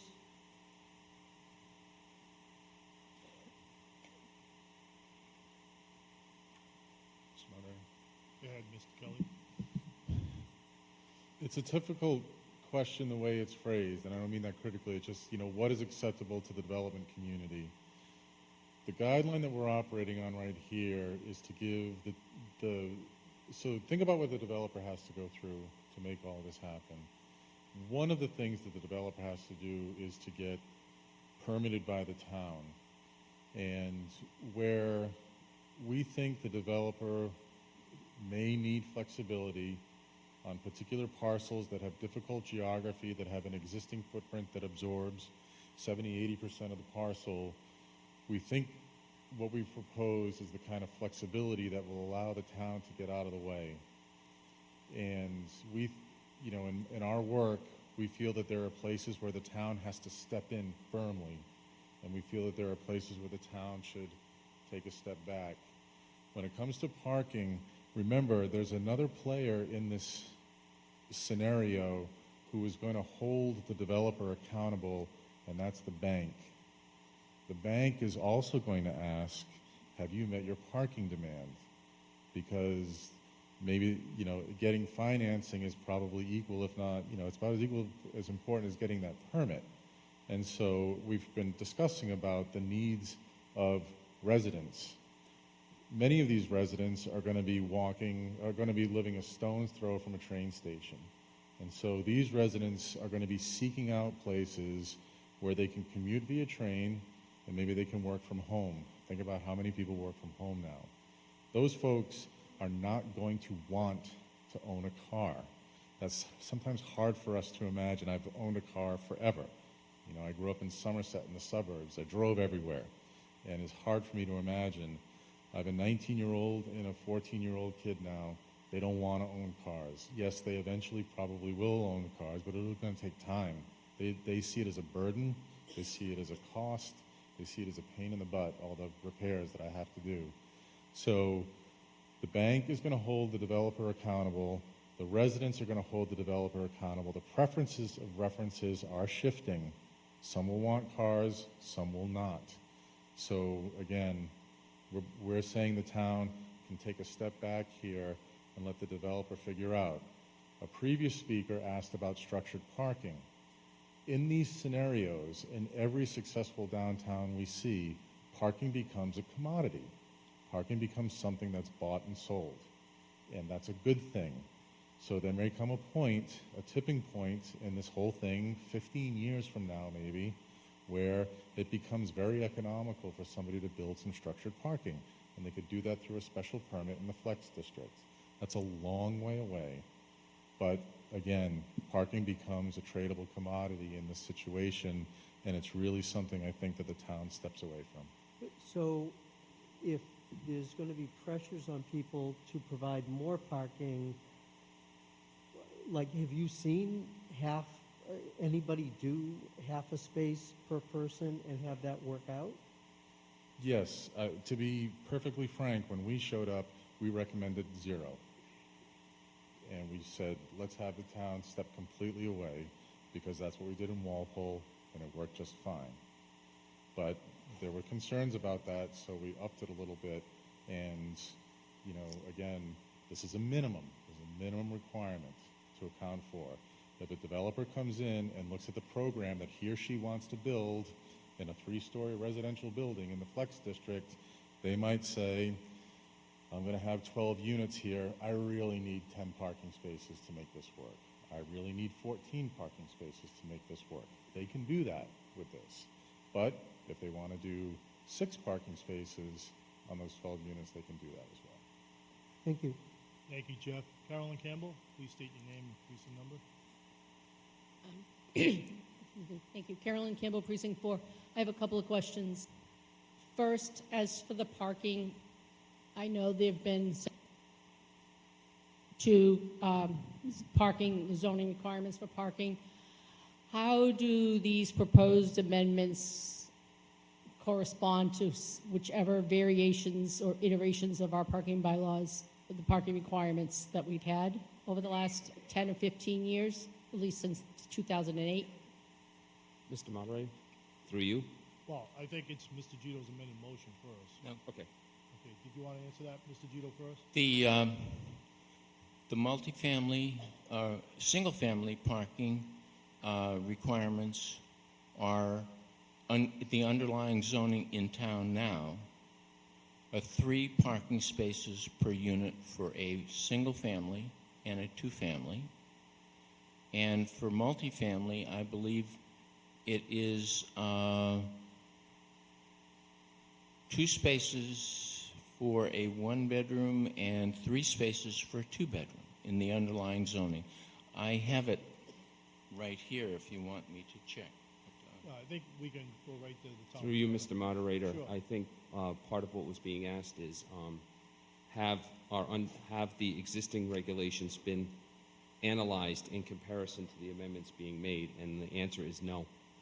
This has not been through any public vetting or review by the consultant, by myself, by the planning board, by the task force. So this is all new. We don't know, that comparison hasn't been made. Oh, I'm sorry, I didn't understand. Thank you, John. I didn't hear, obviously didn't hear the question. No, I'm not sure that either one of you fully have answered my question. What I was asking was not what, I know we've had special parking bylaws for the center, for the Stoughton Center District. And I was wondering how these compared to them, and if I understand, not asking how they compared to the whole general town's parking requirements, just as to parking related to the Stoughton Center District. And as I understand it, there hasn't, none of that's been analyzed. Is that what I'm getting? I'm sorry, I cannot understand Can what you you're saying. rephrase your question a little bit? Carolyn, Sure. it may be my ears. Okay. When the SMOOD was passed, it had parking restrictions or parking requirements that applied to the Stoughton Center District that were different than those that generally applied throughout the town. Am I correct on that? So, Mr. Charbonneau, will be able to answer, was she correct on that statement? The chairman of the planning board said yes. okay. So there were what were the original parking requirements that were in the SMOOD as when it was passed by town meeting? I have the smooth table of parking space requirements. Residential use studio units in 1 bedroom, 1 space per unit, plus 1 space per 10 units. Right, so, getting off track And a for little bit. dwelling No, units with 2 or more bedrooms, I think basically the same. okay, I was asking because I'm trying to compare what the SMOOD requirements were to what these requirements were, and it looks like the SMOOD required 1 parking space per unit, every 1 or that 2 is- bedrooms, yeah. and then 1 additional for every 10. And your proposal is requiring 2 spaces for each additional unit, so it would seem No, to it'd be be more, 1.7 for each unit. so it would be more restrictive than what was in the SMOOD. That is correct, because that is what the, seems to be the going rate now for 3 buildings that were put together and comparing them, putting them all together, and then just doing the math on that. Okay. And my Look, next, I don't have a planning staff. no, that was the question I was just trying to ask. I can make my comments afterwards. I just was trying to understand the various, and I don't have, my second question was to who, through you, Mr. Moderator, to the maker of the motion or whoever. How many spots are there realistically where we could have a 5-story building in the center zone district? What is, yeah, how many what? Parking I mean, we're spots? talking, not, has nothing, this does, my second question has nothing to do with parking spots. We're talking about your motion, your amendment proposes to eliminate that section that would allow for the special permit to have a 5-story building. How many places are there realistically in the town center area where we could foreseeably in the next 15 to 20 years see a 5-story building even be possible? There's a man there Through who's you, gonna Mr. answer. Moderator. Go ahead, Mr. The answer Charbonneau. is we don't have an exact number on that because that depends on a lot of different variables. That depends on the size of the building, the scale of the building. So we can't give you an exact number as far as how many lots could accommodate a 5-story building. All right, thank you. Thank you, Carolyn. Next up is Bob Cohn. Please rise, state your name, increase the number, and your question, please. We got to keep moving this along. Hopefully we can get this resolved this evening.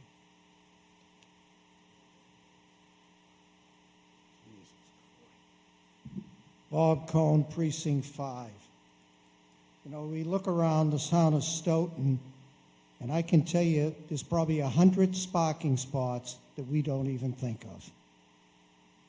The one you're going to have to really go after is the railroad station. I look at it every day, it's filling up, but there's still a lot near the police station there, empty. Is there a question, sir? Yeah, there's places, there's 100 spots where we could come up with to put cars in. And we're sitting here debating, and they're right in front of our eyes. You got the, I'm asking, Bob, I'm just telling you, that's a statement. You can come back in a moment. But what's your question? my question is, has anyone looked around town to look all the parking spots that are there? But the answer to that question is that a study was done in 2018 that said that there are 264 parking spaces in the downtown, of which only 16, those 16 being on the Freeman Street area where Pacheco's used to be. So the rest of them are on the streets. And they do not include the MBTA station because the MBTA owns that station and you can't have residential parking in there. All but 35 spaces. You say there's none. How about the recreation department with probably Excuse 50 me. parking spots there? Gentlemen, They go across do the bay. now. Mr. Gito, let's stop it right there. I mean, we're sitting here debating this stuff, Mr. Cohn, and no one can tell you how many. He's telling me one thing. Okay. I physically counted, and there's 100 spots here. thank you. You're out of order, sir. Thank you for your comment. All right, anybody else with technical questions before we move on to debate so we get moving here this evening? Mr. Scardino? Oh, yeah, let me get out of the way here.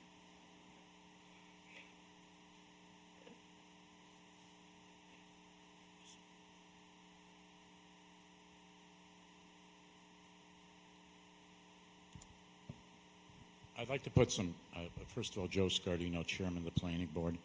I want to correct something.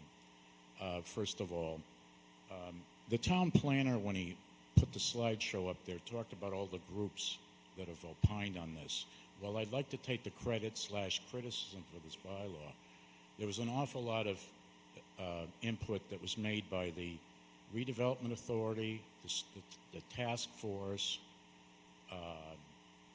the public, and the 800 people that responded. So while I'd like to, as I said, take credit and/or criticism. Mr. This is- Scardino, let me just ask you, this is technical questions. You can. No, this is pro-con debate. I thought you were through, Mr. Moderator. No, I haven't moved on yet. I was just, if you want to stop, was there anybody else with technical questions? Oh, you already asked a question, sir, didn't you? Anybody else? Okay, let's move into pro and con debate. I'm sorry, Mr. Scardino, go ahead. Thank you, Mr. Moderator. So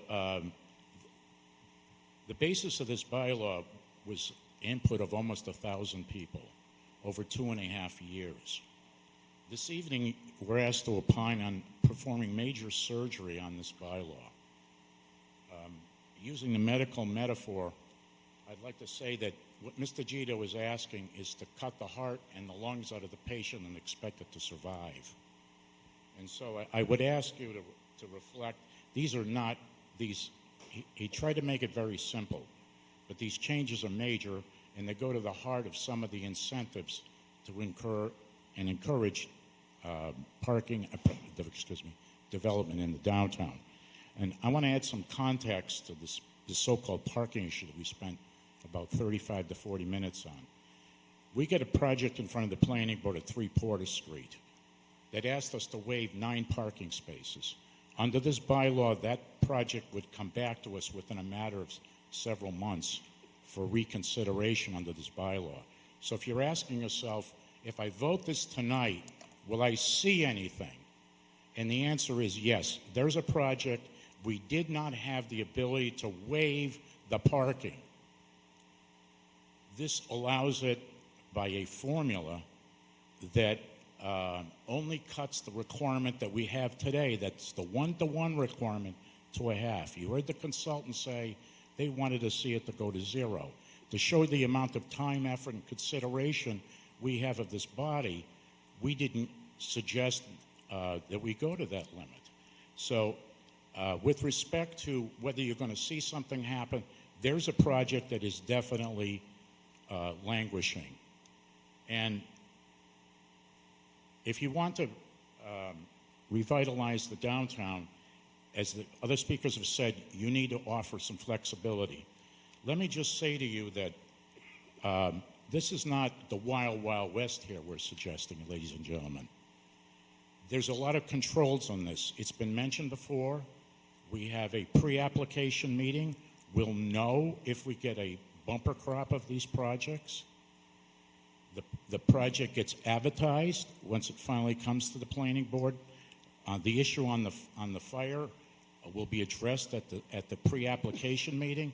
If the fire engines cannot reach the building, then that's as far as it will go. It won't even hit the planning board. And if it does, then we have a process, we have a public hearing. And let me just say that I know that zoning is like rocket science, but let me try to make it simple. When you hear the word special permit, I want you to think about special permission, because that's really what it's all about. The factors in the bylaws that are built right into the bylaw that we have to consider with respect to the bylaw. And there'll be questions and comments about infrastructure, and that's one of the considerations in 9.3.6. The adequacy of the site, in terms of the size, in fact, impact on the infrastructure and on the neighborhood, impact on pedestrian flow, traffic, and safety. So we have a variety of safety mechanisms to say no.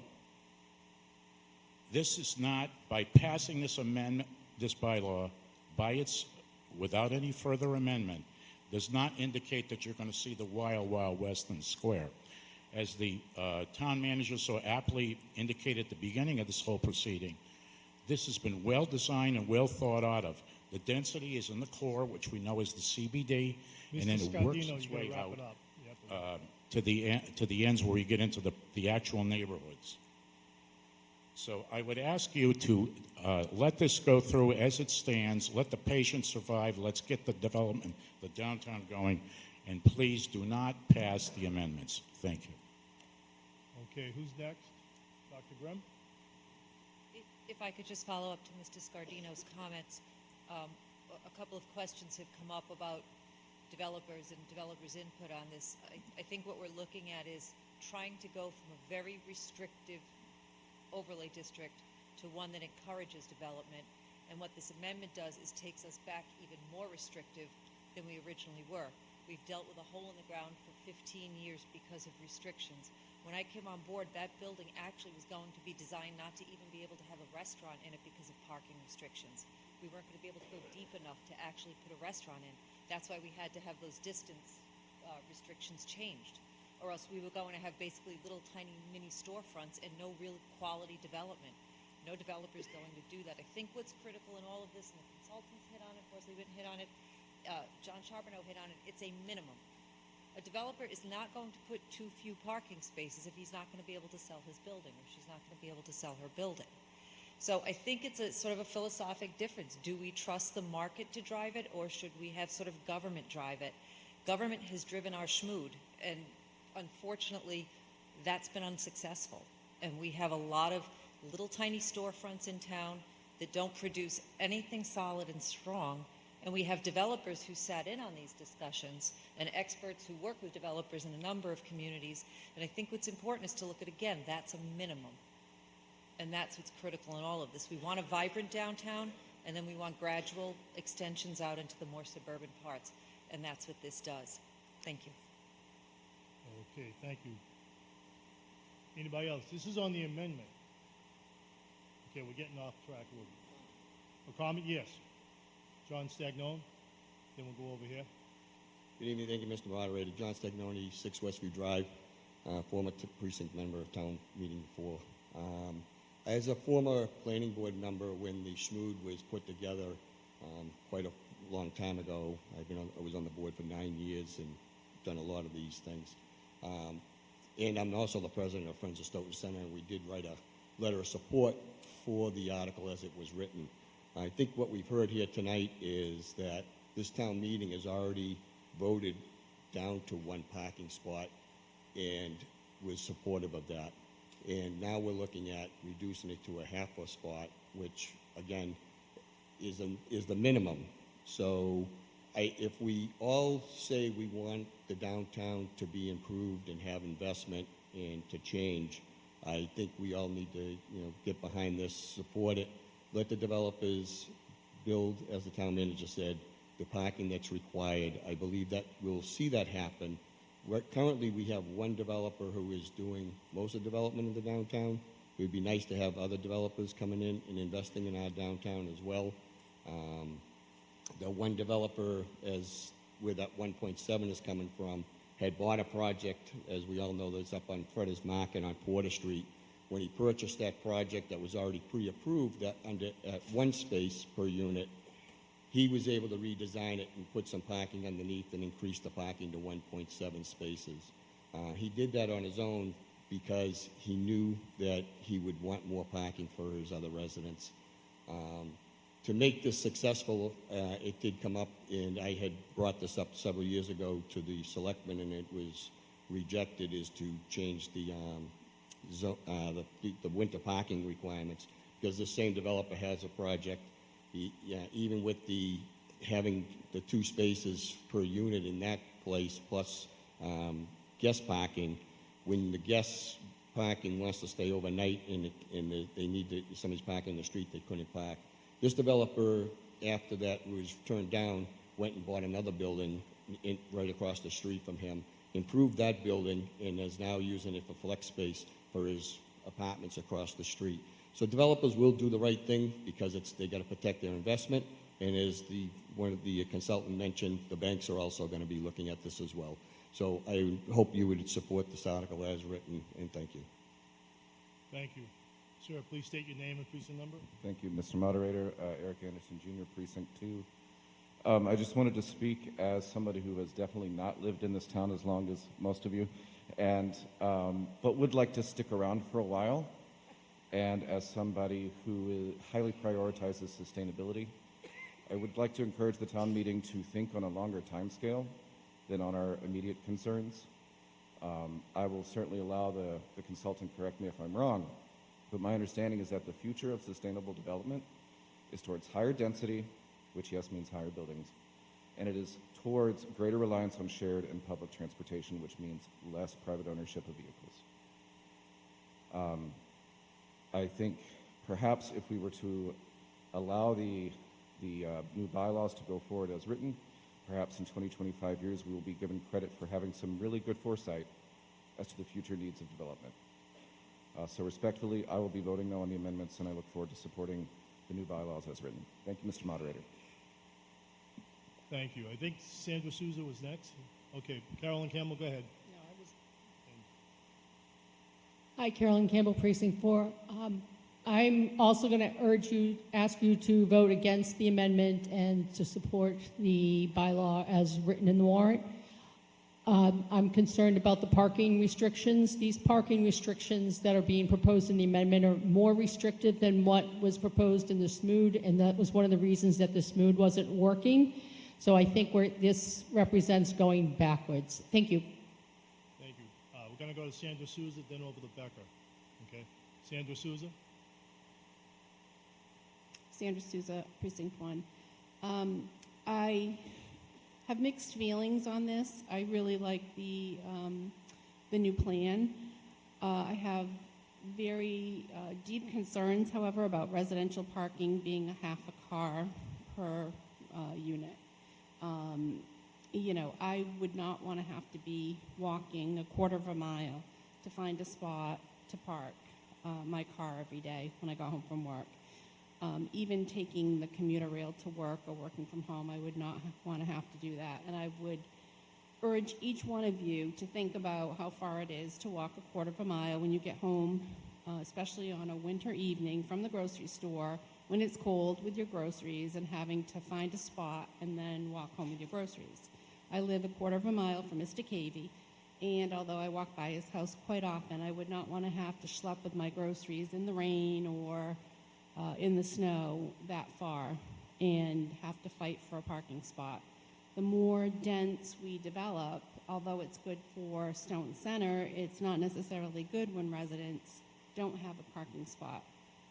We're talking about all of these on-street spots that are available, but if a resident is parking and leaving their car there, which they tend to do if they take the commuter rail or they work from home, their car is going to sit there and it's not going to move. My daughter lived in Boston for 6 years and just didn't move her car, sometimes for weeks at a time, because she didn't need to. So we're going to have this situation without enough parking where people just leave their cars and don't move them. So I really have deep concerns about this residential parking issue. Otherwise, I think it's a great plan, but I just don't know about this parking. Thank you. Thank you, Sandra. Next up is Becca Markson. Becca Markson, Precinct 7. Sorry. As a body, we tend to vote down progress. In the past few years, we've had opportunities to move things forward, and I think out of fear, we tend not to. Also, we tend to hire consultants and then disregard what they bring to us. I think this is a really positive plan. It brings us forward.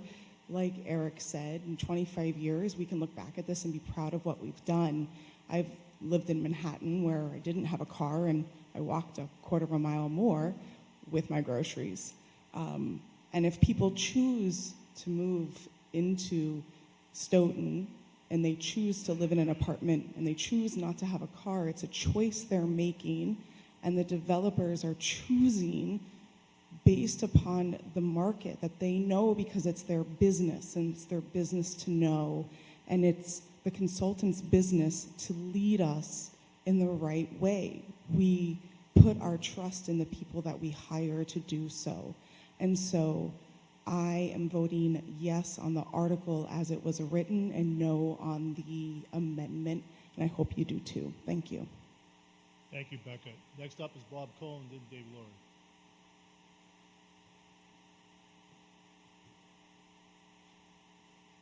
Bob Cohn, Precinct 5, and I won't forget it either. We talk about parking. First of all, she's absolutely right. We hire consultants. We had traffic all over Stoughton. We must have spent $200,000 on that. That's in the archives collecting dust. The things are, we want to improve. We go out and hire people to do it, and we don't listen to them. We talk about parking. Let me name a few. How about the recreation with 45 parking spots? It's right there. You go across the train station, 35 parking spots. Leave a little for to the train station they're working at. And if you obey the rule, it says you got 2 hours parking, should be looked at too. You go by the police station, there's a lot there. I know people pay, but if we need the spots, that's what they're there for. And if we condense that, there's a lot of parking there too. The bottom line is, if you want this article, please vote it. If you don't, you shouldn't. My opinion is we're taking 3 steps backwards now. We might as well bring the horse and wagons back. We have them once a year come by on the 4th of July. But let's pass this article and move Stoughton forward instead of backwards. Thank you. Okay, Dave Laurie. Bring up Dave first. David Lurie, Precinct 6. I thought it was interesting, the opening of the whole article when, I think it was the town manager mentioned how people are leaving the downtown Boston to come to places like Stoughton, but they're not moving to downtown. They're moving to the suburbs of downtown Stoughton. You think about it, the downtown is in decay. We're all here talking because we have blight. It's becoming more and more like blight in our downtown. We don't want to see that. That's why we're here. I think everybody agrees, and I think even the motion that was presented by Lou Gito was that he likes everything about the article except for these 2 very important aspects. And I think really what we're being asked to do is come up with balance it's really a question of balance, and is it reasonable? Was the original motion reasonable? Because we're trying to motivate development but not get carried away with development. And I think it is reasonable. I think the original motion is going to show and demonstrate that we are serious about trying to get rid of the blight and just becoming just a pass-through. That's our downtown. It's a place where people just drive through. That's all it is. So I think I encourage people to go back to the original main motion, vote for that, and discourage people from voting from this, because I really don't see it. I think it just waters it down so much that there's really nothing left for people to really bite their teeth into and say, oh yeah, look at downtown, look at what they're doing in Stoughton. I think the original motion is reasonable. Thank you. All right, thank you. Mr. Scardino, you already spoke, so I'm on. Regarding what, sir? The amended I just motion. want a point of it's really to clear up a situation. I don't want anybody in this body to think that we're going to approve a project and say you got to go on the street to park. We cannot approve a project if this bylaw passes that has less than a half a car per unit. So there's not this consideration of on-street parking. That the developer would have to have a written formal agreement in order to utilize any off-site parking, and it's only by agreement that he'll get beyond the 500 feet to 1,300 feet. Thank you, Mr. Moderator, for the few extra minutes. Thank you. Next up, Joe McCrisky. Then Mr. Gito, I'm going to let you summarize for 2 minutes afterwards, okay? Thank you, Mr. Moderator. I have to agree with Mr. Laurie on his comments that we come here at town meeting every year and we always talk about the future of the town. We've talked about the hole in the ground. And there's so much more to look at this bylaw and the benefits it could be if it's done in the right area. And we have to, lean on, our planning board to make sure they're looking at the right areas when they address development here. We all know of what things are like down along the train tracks. We've heard about what the governor wants, where they could potentially, if we don't do something about our own development, that we could potentially end up being forced to have 2,700 units within a half mile radius of downtown. So I just where I am on Winter Street, right outside the center, well within that half mile radius, is that basically the way that zoning would be set up, the developers could come in, buy out basically your whole street and just put units on the other side. So you have a single family home on one side or a couple homes on one side of the street and, multi-units on the other. It really is not good for the communities. And I don't know if anyone ever saw the Channel 5 Chronicle story on how this new development was working. There are a lot of people are looking for places that don't need a car. And the first floor of these facilities ends up being a little bit of retail, where it was a laundromat, a cafe, a little convenience store. So the people that move into these buildings that don't have cars have a way to get something easily if they need it. So there's a lot of great things that we can do. And again, I'm born and raised here. I'm 61 years old now, and I've seen us struggle with this. That the schmood, when we tried it, didn't work. And it seems like we argue with ourselves to the point where we just never get anywhere. And I think it's, we have to trust the people that are in these roles, whether it's our town engineers, planning board, building department, through the town manager, to work for the good of Stoughton. We've seen the buildings that have gone up, 3 of them that have gone up in the last few years, 4 maybe, and they're an asset. They're nice looking, they're well maintained. The person that owns them, he personally chooses his tenants and has management to keep up with them. So, I mean, there's a lot of good that can come for this zoning bylaw change. Because, like I said, I mean, the hole in the ground, I mean, granted, there were some other things that went on there as well, but we can't let that happen again. And I'm not convinced that we're just going to see everything being built in downtown. I mean, I think some people that I've talked to, they picture driving through a tunnel in downtown with these big 5- and 6-story buildings, with the 6 stories that were mentioned. And I don't think it'll be that, because it's going to behoove a developer to do what's attractive. They're not going to spend millions of dollars and have somebody not want to move in. So I hope that town meeting will support the bylaw proposal as it's been submitted to you. Thank you. At this time, I'm going to ask Mr. Gito to provide a quick summary on his amended motions. 2 minutes, Mr. Gito.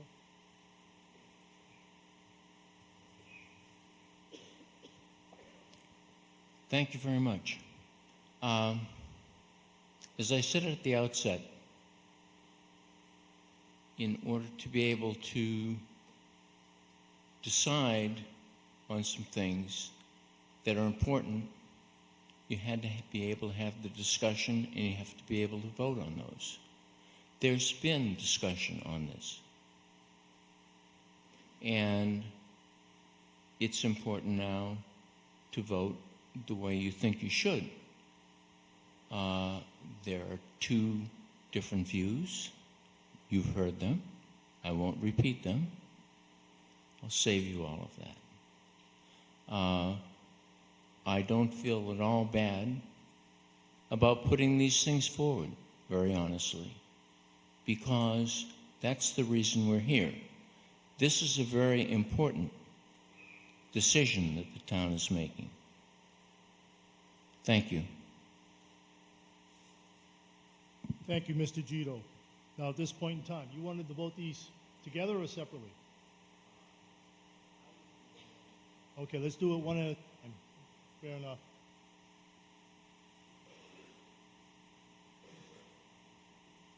I'm sorry, what was that, Stephanie?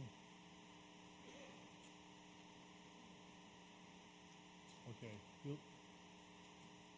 All right, let's give the people a couple of seconds here to set these, one of the first articles up. I can't hear what you're saying. Well, I think we're going to get ready to vote, so I wouldn't leave. Pat Colburn, you have a point of order? Pat Colburn, Precinct 4. Can you just clarify, I know for zoning, if I'm not mistaken, the original article would be a 2/3 majority, but for the amendment, what would that be? I'll ask town council to weigh in. Thank you. Good question, Pat. Mr. Moderator, through you to the meeting, the motion that's being or about to be voted on right now is just the amendment. That's a majority vote. That is not to adopt or reject zoning. That'll be the main motion, and that's a 2/3 vote. Okay, thank you. Clear? Yes.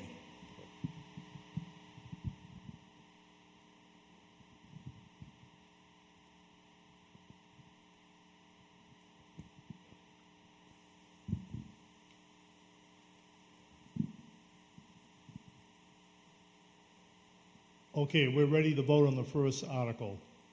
Go ahead, Stephanie. Point of information. First amended motion. These are just the amended motions by Mr. Gito. It's on the screen. This is the one for the building heights, just so everybody knows. Yeah, okay, let me just clarify. We're going to vote, these are just both amendments. We're going to do the First Amendment article on the building height. Is that correct, Mr. Gito? The building height.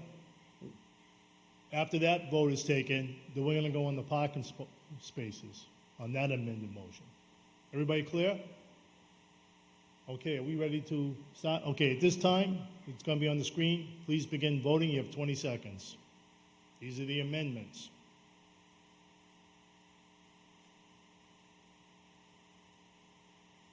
I hope everybody remembers how to use your clickers. We'll have classes next time on these.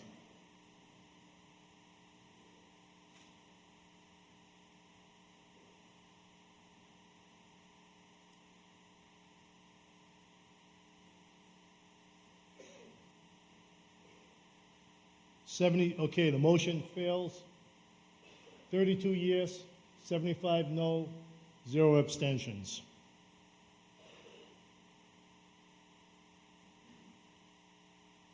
Okay, now we're going to move on to the second amended motion. Again, simple majority. Okay, as Mr. Gito just mentioned, it's on the parking space issue. Let me make sure the town clerks are ready. Okay, we're ready to vote. Once it shows up on the screen, go ahead. 20 seconds.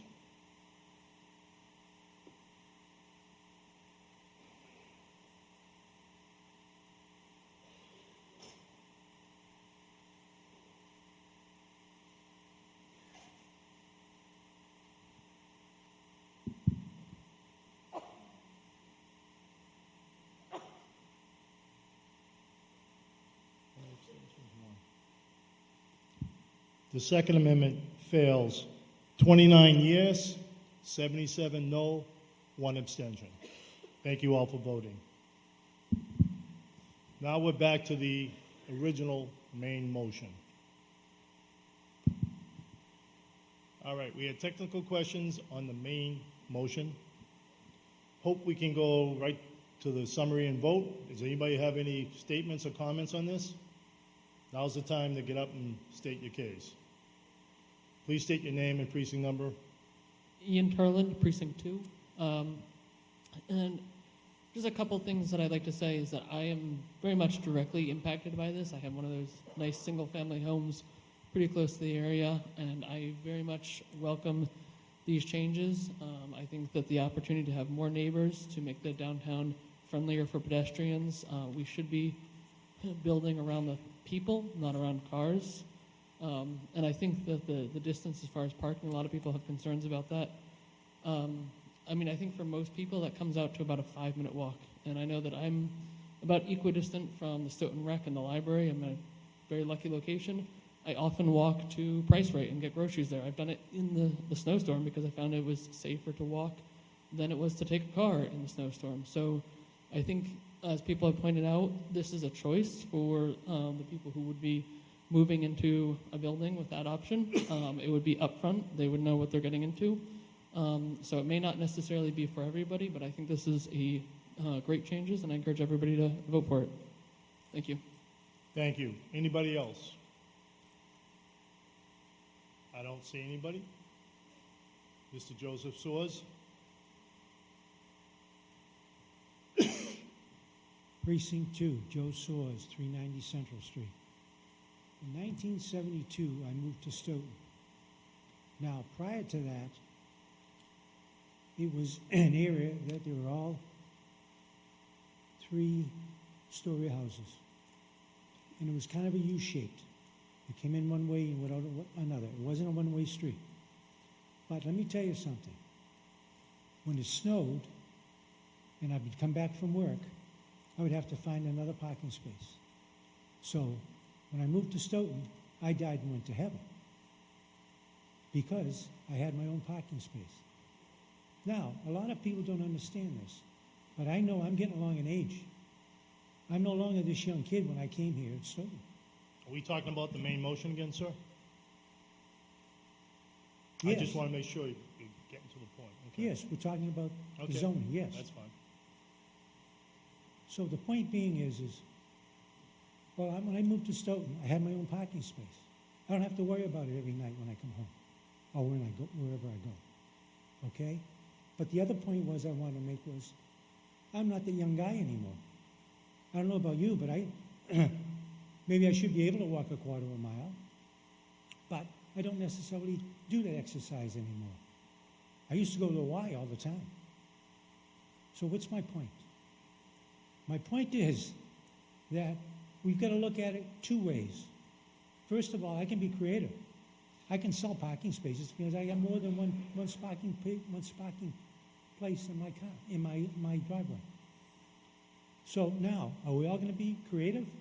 I can be creative. Hey, I can start selling parking spaces. That's great. But during the wintertime, okay, maybe that's not so great. So my point being is we have to start thinking about the age. Guys like me, we're getting older. And we don't have a car. If we don't have a car, and in Stoughton, I don't know, I can call a taxi cab, but to go from here to the grocery store, it's going to cost us about $15.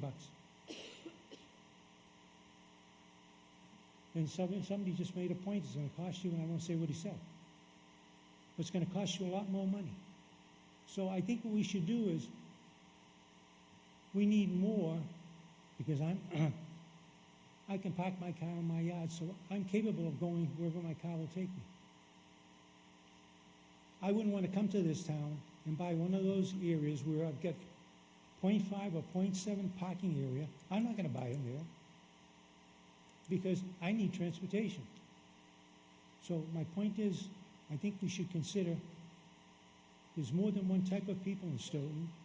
There's a younger group and there's an older group, and I think we're forgetting about the older group, my opinion. Okay, thank you. All right, we're ready to vote? No? Okay. John Rock, go ahead. Please state your name and precinct number. John Rock, Precinct 3, and I'm a member of the older group too. It's clearly the old set of zoning regulations for the downtown didn't work at all. I mean, I love Stoughton, but the downtown's a bit of an embarrassment. I have to fend off comments from some friends that come visit. So I urge you to vote for this. This is an honest, good faith attempt to try something different. And I think we need to take that leap. It's been well studied and well vetted. Yeah, I'd like to see a little more parking, but that got voted down. So I urge you to vote for this. Let's try something different. Maybe it won't work. We'll have a chance to adjust it in the future, but let's try it. I'm in favor of the original article. Okay, thank you, Mr. Rock. Okay, seeing no one else? Is there someone in the back? Nope. Okay, I'm going to have Mr. Charbonneau do a very quick summary. Then we're going to vote. Thank you, Mr. Moderator. I just want to thank everybody who has put so much work into this since I started here, everyone for their comments tonight. A big part of my job as the town planner and the consultants as well is we don't have a vote. We're not residents. We're impartial. Our job is to collect information and provide it to the decision makers. And that's what we've tried to do with this bylaw. We've gathered information from our experiences, from other communities, and we presented it and vetted it publicly, and that's what's in this bylaw tonight. So I appreciate everyone's questions and comments, and thank you very, very much. All right, thank you, Mr. Charbonneau. Just a reminder to the town meeting reps, to pass this article, takes 2/3. All right. Town clerk, let me know when you're ready. All right, clickers in hand, the motion's going to be up on the screen. The article, please begin voting now. 20 seconds.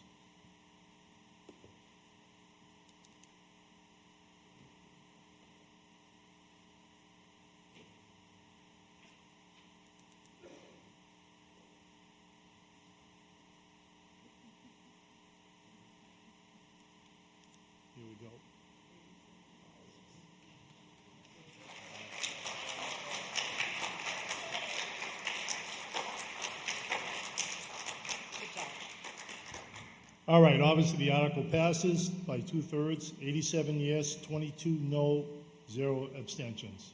So ordered. Declare that a vote. All right, now that's Article 24. Want to take a quick break? I'm ready to keep going. No, not everybody, yeah? All right, let's do a quick 10 minutes. There's water out there. What time we have? Can we be back here?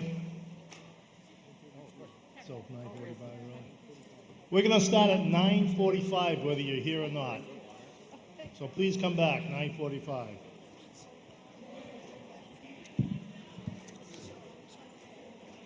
You might get a couple of them done tonight.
town meeting representatives, please take your seats.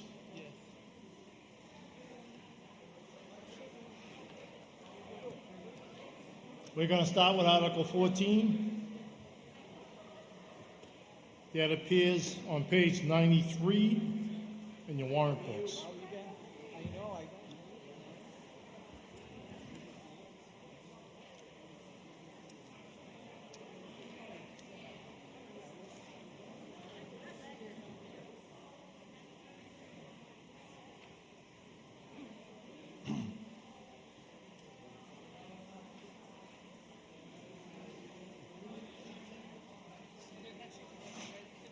Okay, we're starting right now.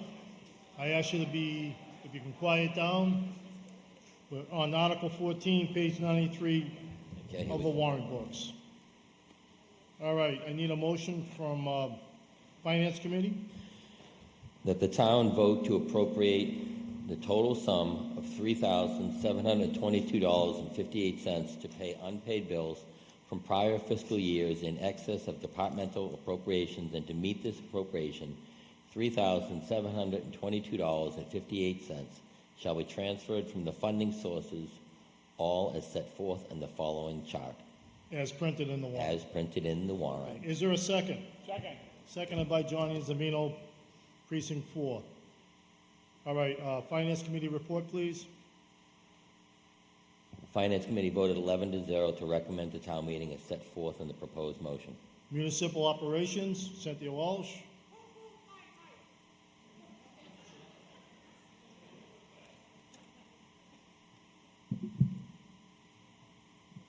Thank you.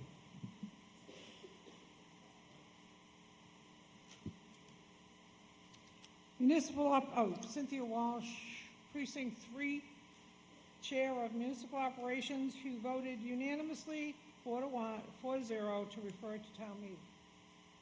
Thank you, Cynthia. All right. I don't believe there's any need for presentation. We good on this? This takes an annual town meeting. An annual town meeting takes a 4/5 vote. 4/5. I'm not going to do the math. I'll let the people down here at the front table do the math for me as the vote. All right, can we put the motion on the screen? This is Article 14. You ready to go?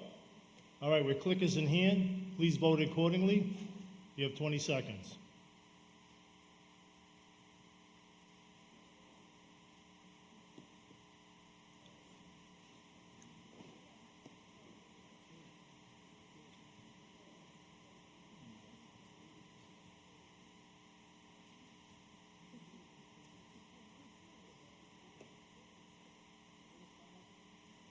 That's easy math for me now. I'll take this one then. Motion passes. Yes, 100. No, 1. Abstention, 1. So declare that as the vote. That is clearly more than 4/5. All right, Article 15. That appears in the warrant books on page 107. Everybody there? I'm going to ask Finance Committee for the That the motion. town vote to rescind the unissued borrowing authorizations approved under certain previously voted town meeting articles as set forth in the following chart as printed in the warrant. Is there a second? Second. Seconded by George Dolinsky. I need the Finance Committee report, please. Finance Committee voted 11-0 to recommend to town meeting as set forth in the proposed motion. I see Cynthia Walsh rising for the occasion here. Municipal Operations, please. I'm going to start needing some municipal equipment to get me up. Municipal Operations voted unanimously 4-0 to refer to town meeting. Thank you, Cynthia. All right, I don't believe, Bill Rowe, did you want to add anything to this? No? Okay, I don't believe there's any issues here. All right, I'm going to go proceed to the vote. Are we ready on the screen? Please vote accordingly. This is just a simple majority.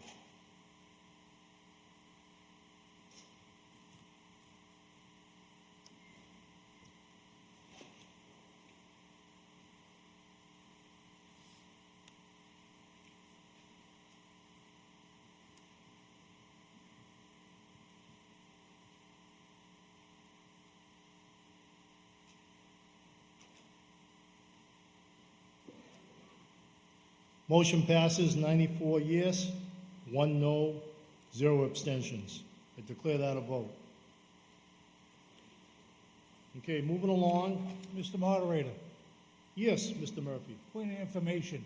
I'm not bringing up Article 6, but I had a question in regards to, Article 6 had to do with disposal of property. And through you to the attorney, could you define what property is? Is it just real estate or is it equipment? Is it, I mean, this microphone is property of the school. So what would that property be? Well, it's kind of out of order, but I'll allow him since he couldn't make the meeting for particular reasons, personal reasons. Would you be able to answer that quickly? Sure.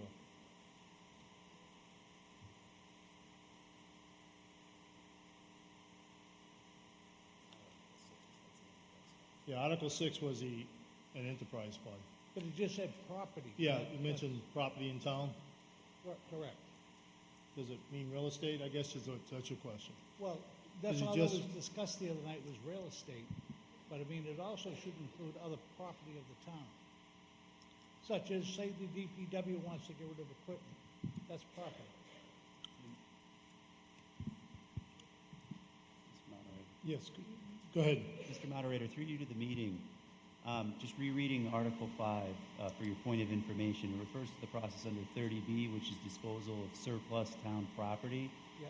So there's a process, I'm sure you recognize 30B as the Procurement Act. There's a process for the town to identify any surplus real property, that would be real estate, or personal property, it could be other items, and to dispose of it through this statutory mechanism that has to be followed. So that's what's encapsulated in that article.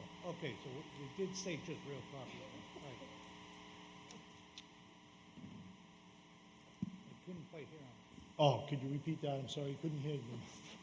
We're gonna move along, but last Okay. time.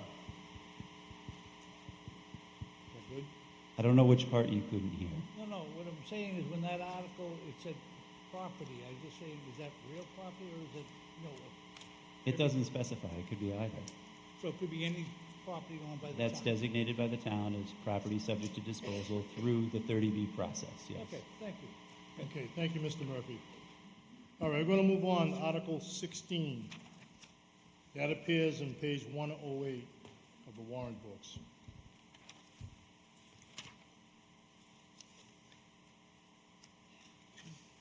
All right, Mr. Bonanokian, can you make the motion, please? That the town vote to appropriate the total sum of $1,098,000 for the purposes and from the funding sources specified in the chart appearing below to replace and/or purchase and/or lease purchase for terms of up to or more than 3 years the following items, including equipping of vehicles and equipment and, as applicable, professional engineering, architectural services, design, site preparation and demolition, installation, and all other incidental and related costs as printed in the warrant. Is there a second? Second. Seconded by John Anzavino, Precinct 4.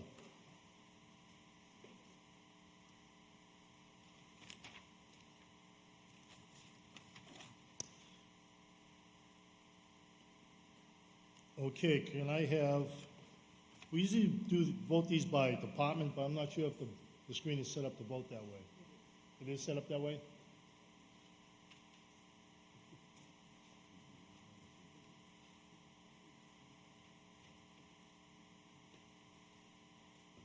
Yes, we just need to take a technical, we have a technical issue, we need to take a couple of seconds, up to a minute or two. So just stand by, please. In this free time, you might as well read through these department numbers so you can kind of get that down pat. Hang on a second, Mr. Cohen. Mr. Moderator, just wanted to make you aware that the Finance Committee split this up into 3 different sections. So, Okay, 3 sections? but we voted the whole thing as one bundle, but then when I read the actual recommendations, there'll be over 3 different sections of this. Okay. Let's take the police department first. But the main motion was the whole committee. Correct, I got it. But just hang on, once we get the okay to move forward, we'll take the police department first. Mr. Cohen, did you have a point of order? You have to use the microphone, please.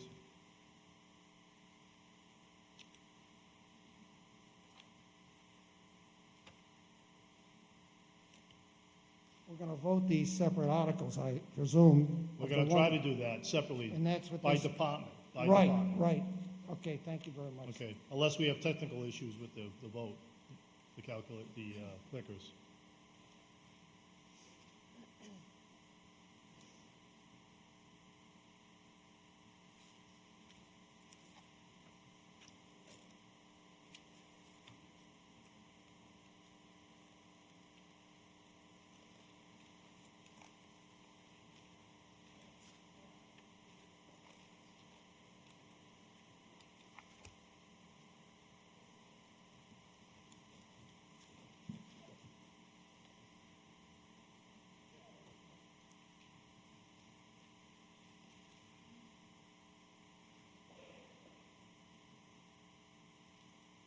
Point of order, perhaps?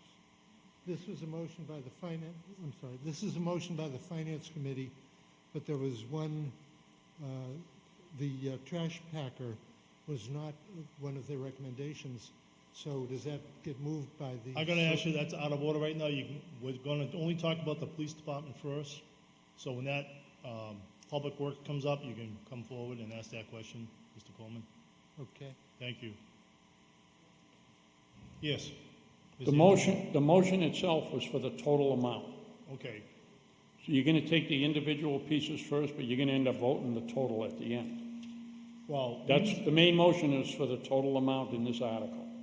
we usually vote, at least when I've been coming to town meeting, we usually vote by department, correct? But that's not the motion that was read, is all I'm saying. That's The motion that was made by the Finance Committee was for the $1,098,000 that they voted in favor of. Okay.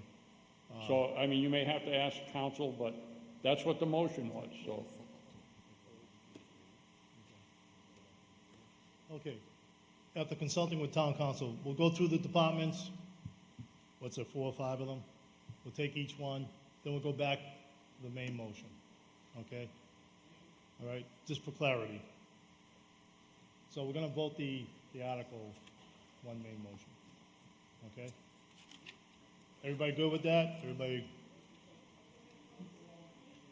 We're gonna discuss them separately, but when it comes to the vote, we're gonna vote on the main motion. We're gonna discuss them, like, remember we did the budget last week? Okay, we're gonna do it similar to that. By department, and then we can vote. Okay, I'm just trying to get through this evening. We're not set up to vote this. Okay? You have a question, a point of order? You have to use the microphone, please.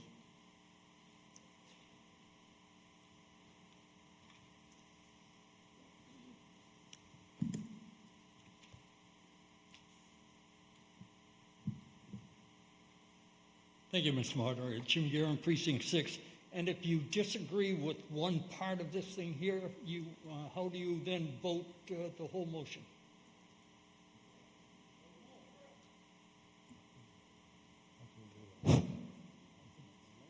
We'll have to amend the main motion. If you disagree with something in one of these departments, you have to make a motion on the floor here to change it, delete it, add to it. Gonna have to do it on the floor. That's the only way we can do it. Okay? Mr. Moderator. Yeah. Okay, we have to suspend the rules to allow that, make changes on the floor. Okay.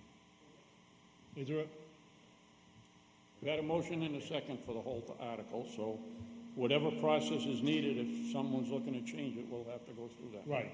Just like the other night, we had to do the... I'm going to go to Mr. Delancey. You have a point of order? George Dolinsky, Precinct 2. Just a question. In the proposed motion, we're talking about a total of $1,098,000, and in the article itself, it says that the estimated costs are $1,553,000. Why the difference, or is that including the trash compactor that was initially in there that has now been eliminated? So what number are we voting? The $1,098,000 or are we gonna vote on Through- 1,553,000? Through the chair, I can answer that. Dr. Grimm, please. Yeah, so that article was originally produced with the trash compactor and a few other items that cost got adjusted down on. So the article didn't change, but what you're voting on is the motion and the number that's in the chart that FinCom eventually voted on after the hearings. So it's gonna be 1,098,000? Yes. Okay, just wanna make sure. What's the motion? Yeah, that's correct. 1,098,000. Mr. Fox, point of order or point of information? Is there a point of order or point of information? We're not there yet. A question regarding the motion? All right, why don't you ask it so we can clarify? Are you looking for clarification? All right, let's have. State your name and precinct number, please, and ask your question. Juan Fox, Precinct 1. Yeah, I'm seeing in the beginning paragraph that one of the funds that are going to be available to pay for this is from the Community Preservation Fund. And I don't understand how that could be used for buying capital equipment. Can somebody explain to me how that is possible? I don't see that. What page are you on, sir? I'm on page 108, first paragraph, third line down. And it talks about the different funds that is not limited to, So- which includes Community Preservation Fund. So if, through the chair? Dr. Grimm, go ahead. So that's standard language in the article. If, for example, you were buying a capital purchase for playground equipment, active recreation is considered CPC, just as an example. So it might fall under that. In this particular case, I don't believe there are any, and I'll defer to the Finance Committee. I don't think we have any that are funded out of CPC this year? No. No. No. But that's why that language is in there. That's just standard language that's in there annually, because there are certain things you could be doing capital work on a historic building, for example, that could count for that. All right, thank you. All right, let's move on. Are we ready? Okay, we're ready. Okay, we're just trying to get through this evening, but go ahead, sir. State your name and your precinct number.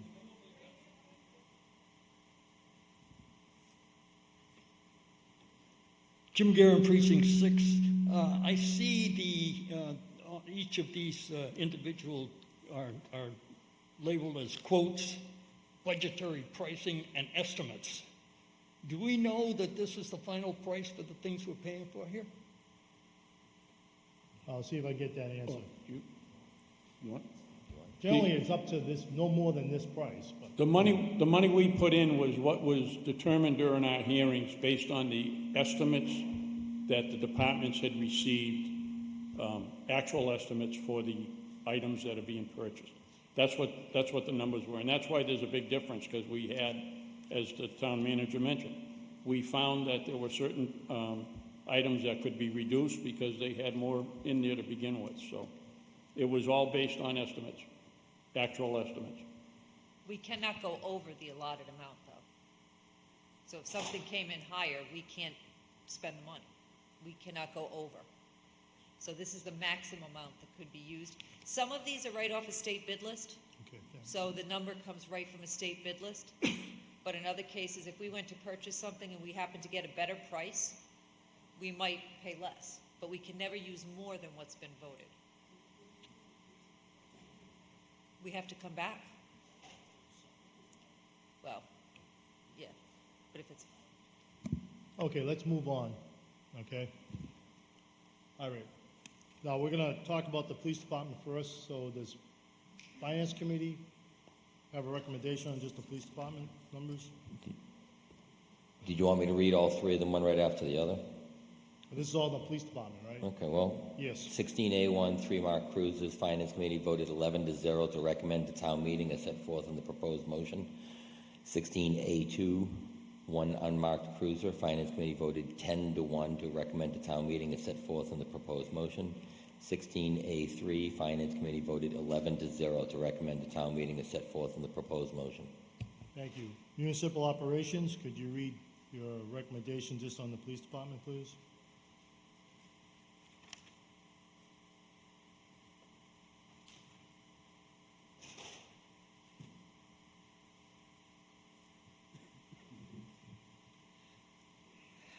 Cynthia Walsh, Precinct 3.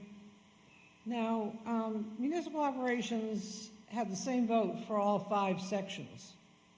Could we save me 4 trips up here? Voted unanimously 4-0 to recommend approval to town meeting And on that's for all 5. all sections. departments. Yeah. All right, okay. And we included the trash pack. We were in favor of the trash packer, whatever you're going to do with it. Okay, thank you for your comments. Okay, well, I'll also note that's your report for the entire section in Article 16. Thank you. Oh, we love it. Thank you very much. Okay, at this point in time, can I hear from Dr. Graham? Yep, so, very basic, every year, per policy, we order 3 new marked cruisers to replace outgoing ones. They get heavy use 24 hours a day. There's 1 unmarked cruiser. We typically do buy an unmarked. We don't necessarily, it's not necessarily a part of the policy, I don't think, but if there is a need for one or we have one that's rotating out of the fleet, we then purchase an unmarked cruiser. We no longer have the ability to have cruisers be repurposed as town vehicles. When we went to the Green Communities status, we no longer used to see years ago the old Crown Vics used to get picked up by other departments. Because of Green Communities and environmental sustainability, we're no longer allowed to do that. But we do replace 3 every year. We trade with what we're not using, we can trade. So that's what we're looking at, and then a radio upgrade. Okay, thank you. Anything from the police chief, or are we? No? Okay. Any questions on the police department budget? Numbers here in the Article 16. Okay, I'm gonna keep moving. No technical questions? Any pro-con debate on anything? Seeing none, we're gonna move on. Next up is the fire department. Fire ambulance.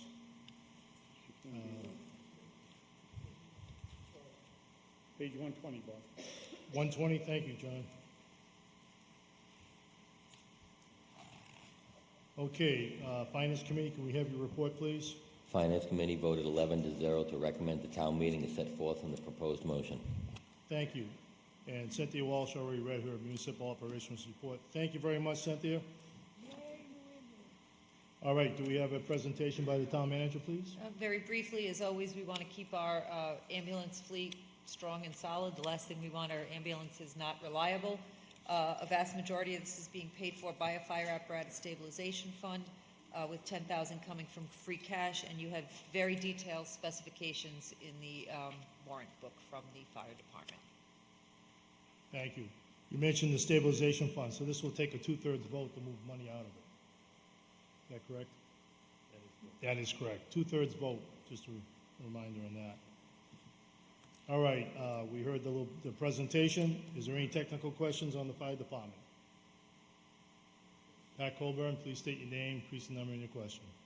Pat Colburn, Precinct 4. I'll ask the fire question first, and then I do have a point of order. Does the $350 that we'll be taking from the apparatus stabilization fund, will that wipe that account out? Or will we have any money left in that? There was a small amount left. You have the number there? Mr. Rowe. Who would like to answer that? 358-673. Mr. Rowe, you want to answer that? Currently, we have $358,673.75. Thank you. And I guess my point of order is, since we just brought up that the stabilization is a 2/3 vote, will we have to do a 2/3 vote on this entire article to have that covered? Or do we have to vote the stabilization separate because it needs a 2/3, not a majority? I'll defer to the town council. Mr. Moderator, through you to the meeting, if it's voted as one motion, which it currently is proposed as, 1/2 item brings the entire thing to 2/3. Okay. You so can't they parse it out. There is an option, Mr. Moderator, just for the edification of town meeting, someone could divide the question and pull that out. But I don't make motions. There is a process for doing that. Okay, thank you. Okay, any other questions for the fire department items? Any comments or debate on this? Moving right along. Okay, hearing none, we're gonna move to Public Works. Could someone provide me the page number, please? Page 149. Please turn to page 149 in the warrant books.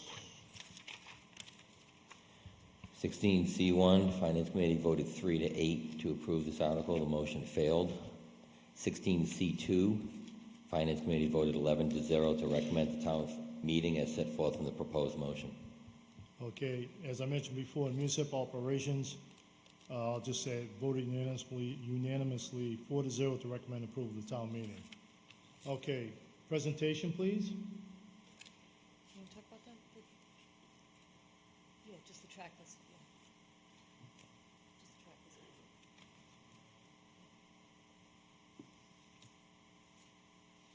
Paul Jaffoon, Interim Superintendent Public Works. The trackless sidewalk tractor will replace, I believe, a 2006 machine. This plows sidewalks, snow blows sidewalks, does the side cutting in the late summer, cleans up all the brush along the wooded areas. Pretty straightforward. Again, replace a 2006 machine.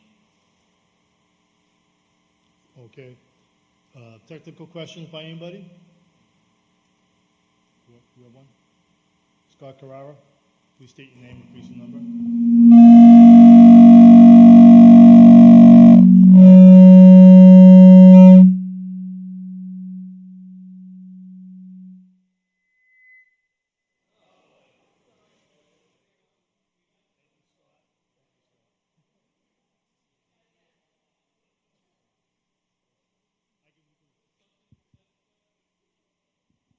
Let's see if we can get this one.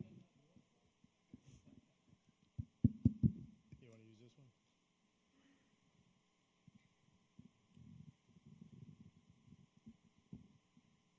Paul, what are you doing with the 2006 that you're replacing?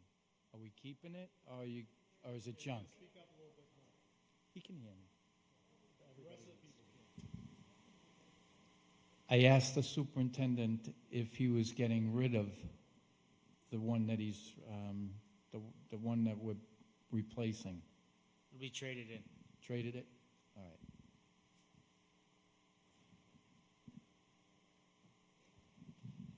Thank you.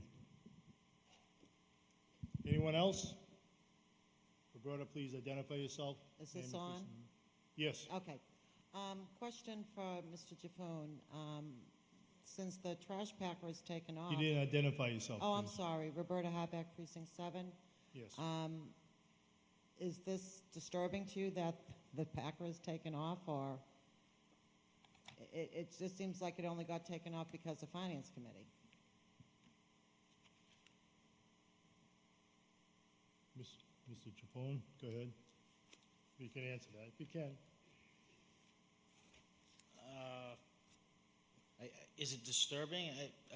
It's a little disturbing because I think we need it to run the operation more efficiently and replace older vehicles. So as you know, as town meeting knows, we have received funding through town meeting for 2 new trash trucks at the last annual and the last special town meeting. The intent with those 2 are to replace one truck that's 29 years old and another truck that is 22 years old. This third truck, I call it the third truck, this truck that we proposed this time is proposed to have replaced a 26-year-old truck. Again, as this body knows, before a year ago. Point of order, Mr. Chairman, Mr. Moderator. Yes. This is not part of the article. It's not included in the motion. It's not part of the article. There's no cash available for it anyways, right? Not listed. Okay. I'm going to just rule your question out of order. Okay.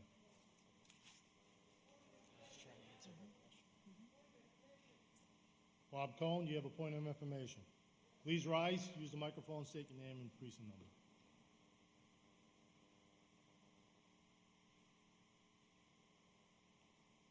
I can't understand, the finance committee don't want it. How do you know the rest of this town don't want it? That's what I want to know. Do they, because they take it out, suppose this town meeting does want to buy them another rubbish truck. A lot of money, but one day when we don't pick our rubbish up because we don't have a truck, who gets yelled at? Well, the motion contains $1,098,000. Do you ever think that could be amended? Well, are you going to amend it? I don't know yet. Well, this is the time to do it, because this is the... Well, he said we can't even talk about it. It's Well, out of order. It's not... And I don't think it's there's no out of money order. for it, so... Oh, I'm sorry, you didn't identify yourself. Oh, I'm very sorry. Robert Cohn, Precinct 5, and I promise I'll write it 100 times and bring it in at the next town meeting. What do you think? I don't know. I'll recommend that we put this out as a borrowing article. I got a list of trucks, I can't bring it up yet, all right. but I'd like to borrow $300,000 to right. replace a The rubbish issue... truck. Wait a minute, Mr. Cohn. Let me explain. The issue is, it is listed here, unfortunately. It's listed. It is. It made the list. But there's no dollar amount. Do we have money to even put anything in there? That's the question. But I didn't hear a motion yet. I'd like to make a motion, it can be rejected, that we borrow $300,000 to replace a 2000 rubbish packer that should be in the junk pile by now. I know it's made Mr. Moderator, I'm second. going to bring up the same rule that you brought up the first night. You need to have any substitute motions in ahead of time, 24 hours. I'm just going to bring that up. That's what you did the first night. Okay, everybody, let's relax, take a breath. The point is, it's out of scope. It raises the whole value of the number of, expands the scope. I can't accept it. Okay, It really expands the scope and includes borrowing, so it just do they changes call everything. Mr. Jaffoon and tell Mr. Jaffoon you're not going to pick rubbish up because we don't? Your Has point- anyone looked at this fleet of junk we have there? Excuse me, you're out of order, sir. Okay? I didn't make this list up. You know, we're just dealing with this. We're trying to move this forward. Point of order. Mr. Gito, you have a point of order. Go ahead. Yes. I was under the impression that if there was an article that was presented, then in fact, we at the end of the day were the people who decided whether or not funding would occur. The Finance Committee makes a recommendation. The Finance Committee does not control what eventually gets decided here. Fundamentally, I beg your pardon. fundamentally, it's out of scope, $300,000. Beyond the scope Beyond of the the scope. article? It's not, The article basically says a trash packer for $300,000 and a trackless holder with attachments, $173,000.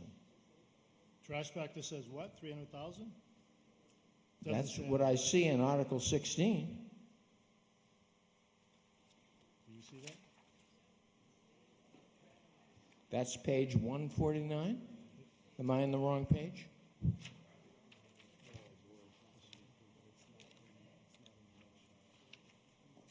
Page, okay, stand by, everybody. It's on page 149. It's kind of missing. It is.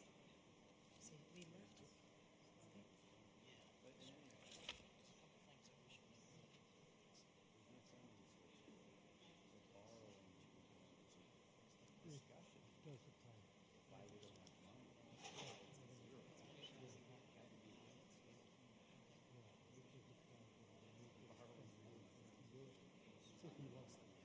You want to clarify that?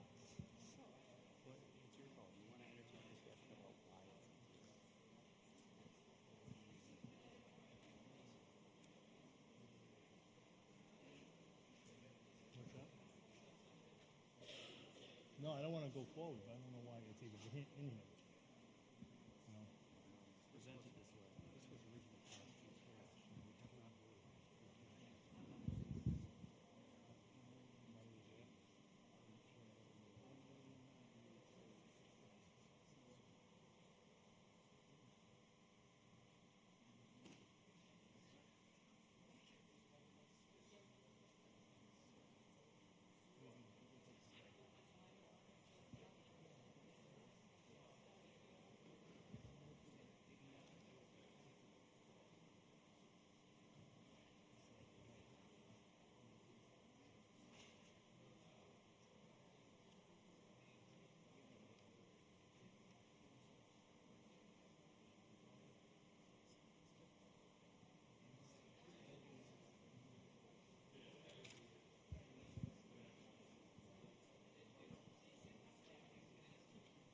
bottom line is, it's not in the scope of the motion. So, if you want to go ahead and ask why there's no money for it, or there's not listed, we can talk about that, but it's not going to resolve anything tonight. Okay? So, who's up next? Eric Coleman, point Eric of Coleman, order? Precinct 5, for the purpose of getting Representative Cohn's motion in, I move to suspend the rules to accept that motion. For discussion purposes. For discussion purposes. Okay, motion to suspend the rules. Is there, who seconded that? You get second. Right here. Who was that? I did. Lou Gito, okay, didn't hear the voice, came somewhere. All right, I'm gonna take a voice vote. Suspend the rules to consider making a motion. Well, this is, I'm going to press this point every time it comes up, because Monday night, I had one in at noon. You told me it wasn't in 24 hours ahead. You would not Mr. accept it. Anzavino, hold on a second. At the beginning of this, we talked about this would be like the operating budget a little bit. You can make the motion on the floor. Did I not say that? Okay. Right. Here's the situation. In the past, we always voted these by department. I don't know why the book was set up this way. I can't answer that. You know, but it is what it is, so I'm trying to resolve the issues that we have tonight. Trying to do the best we can. We're going to move forward. Now, there's a motion on the floor to suspend the rules. I have to hear it clear. We need a 2/3 vote. I don't know if we can set up the clicker for that. Okay, we'll take a minute so we get a clear 2/3 vote on that.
We appropriated that 30,000 or 40,000, and we just didn't allow the appropriation. And if you look at the body of this, no one, yeah, I don't think they should all be on the same time. Just look at the dates. Because no one paid attention to what was due.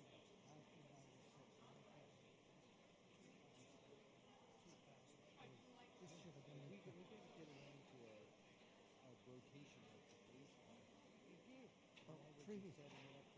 But the previous director on that was saying we spent $600,000 in town money legally, and they're gonna put a salt shed to the lot.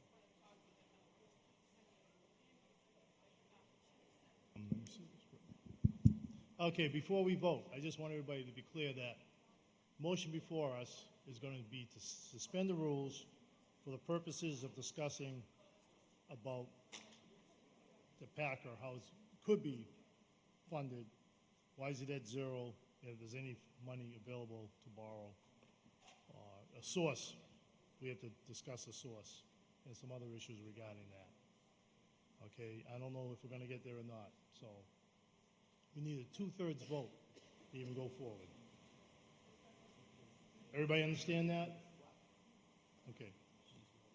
The two-thirds vote, I'm asking for the motion before us is to suspend the rules, which we need a two-thirds vote to even start talking about the trash packer, how we're gonna fund it, if we can even fund it. Okay, just everybody understands, two-thirds vote. All right, that's what we're gonna vote on right now. Please vote now, 20 seconds.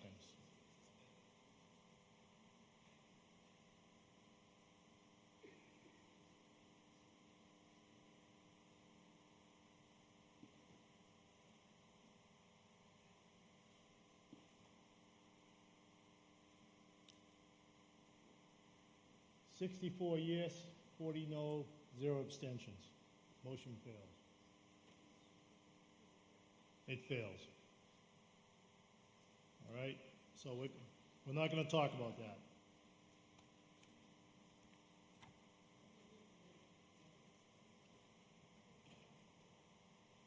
We're not gonna go back and we're not gonna discuss about suspending the rules on this particular article. But go ahead, Mr.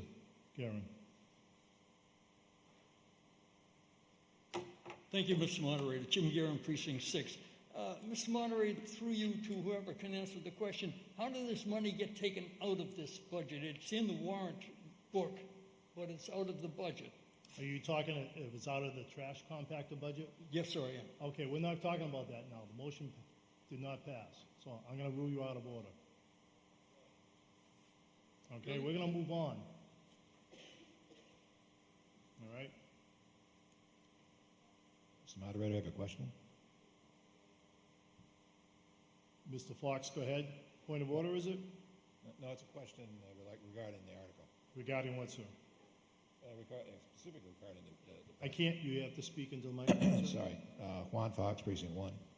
I have a question regarding the Packer, regarding towards the FinCom.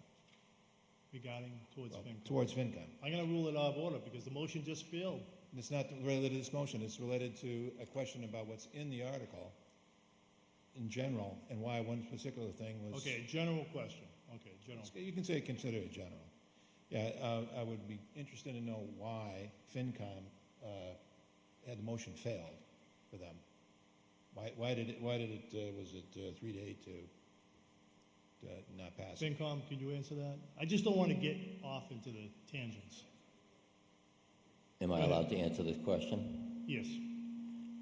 That part of the motion failed because there are 2 existing vehicles that have already been ordered within the last year that have not been received, and there were several trucks that were coming back after being repaired according to the interim department head.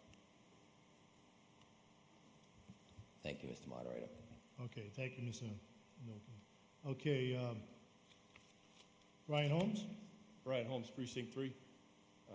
I'm making a motion to table this and be taken up as the first order of business Wednesday night. Okay. Well, we do have a motion on the table already from Article 16. It's my understanding that a motion to table, while another motion is already open, is within the rules of order. It is. You're right, it is. It is my call, though.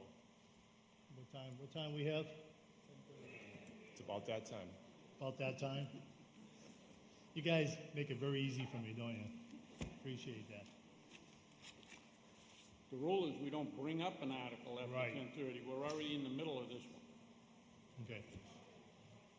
I'd like to keep going, but if people start leaving, we're gonna lose our quorum.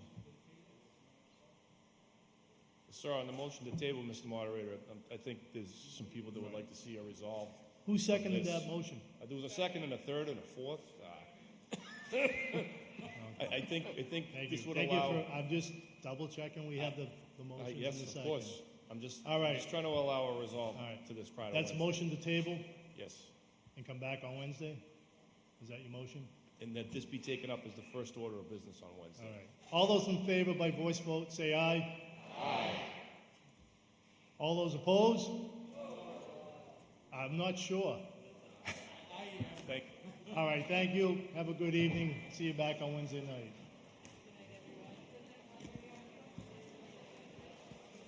Oh, motion to adjourn. I need a motion to adjourn. By voice vote, is there a second? No, if you adjourn, you're killing your town meeting. Okay. I move that we Continue.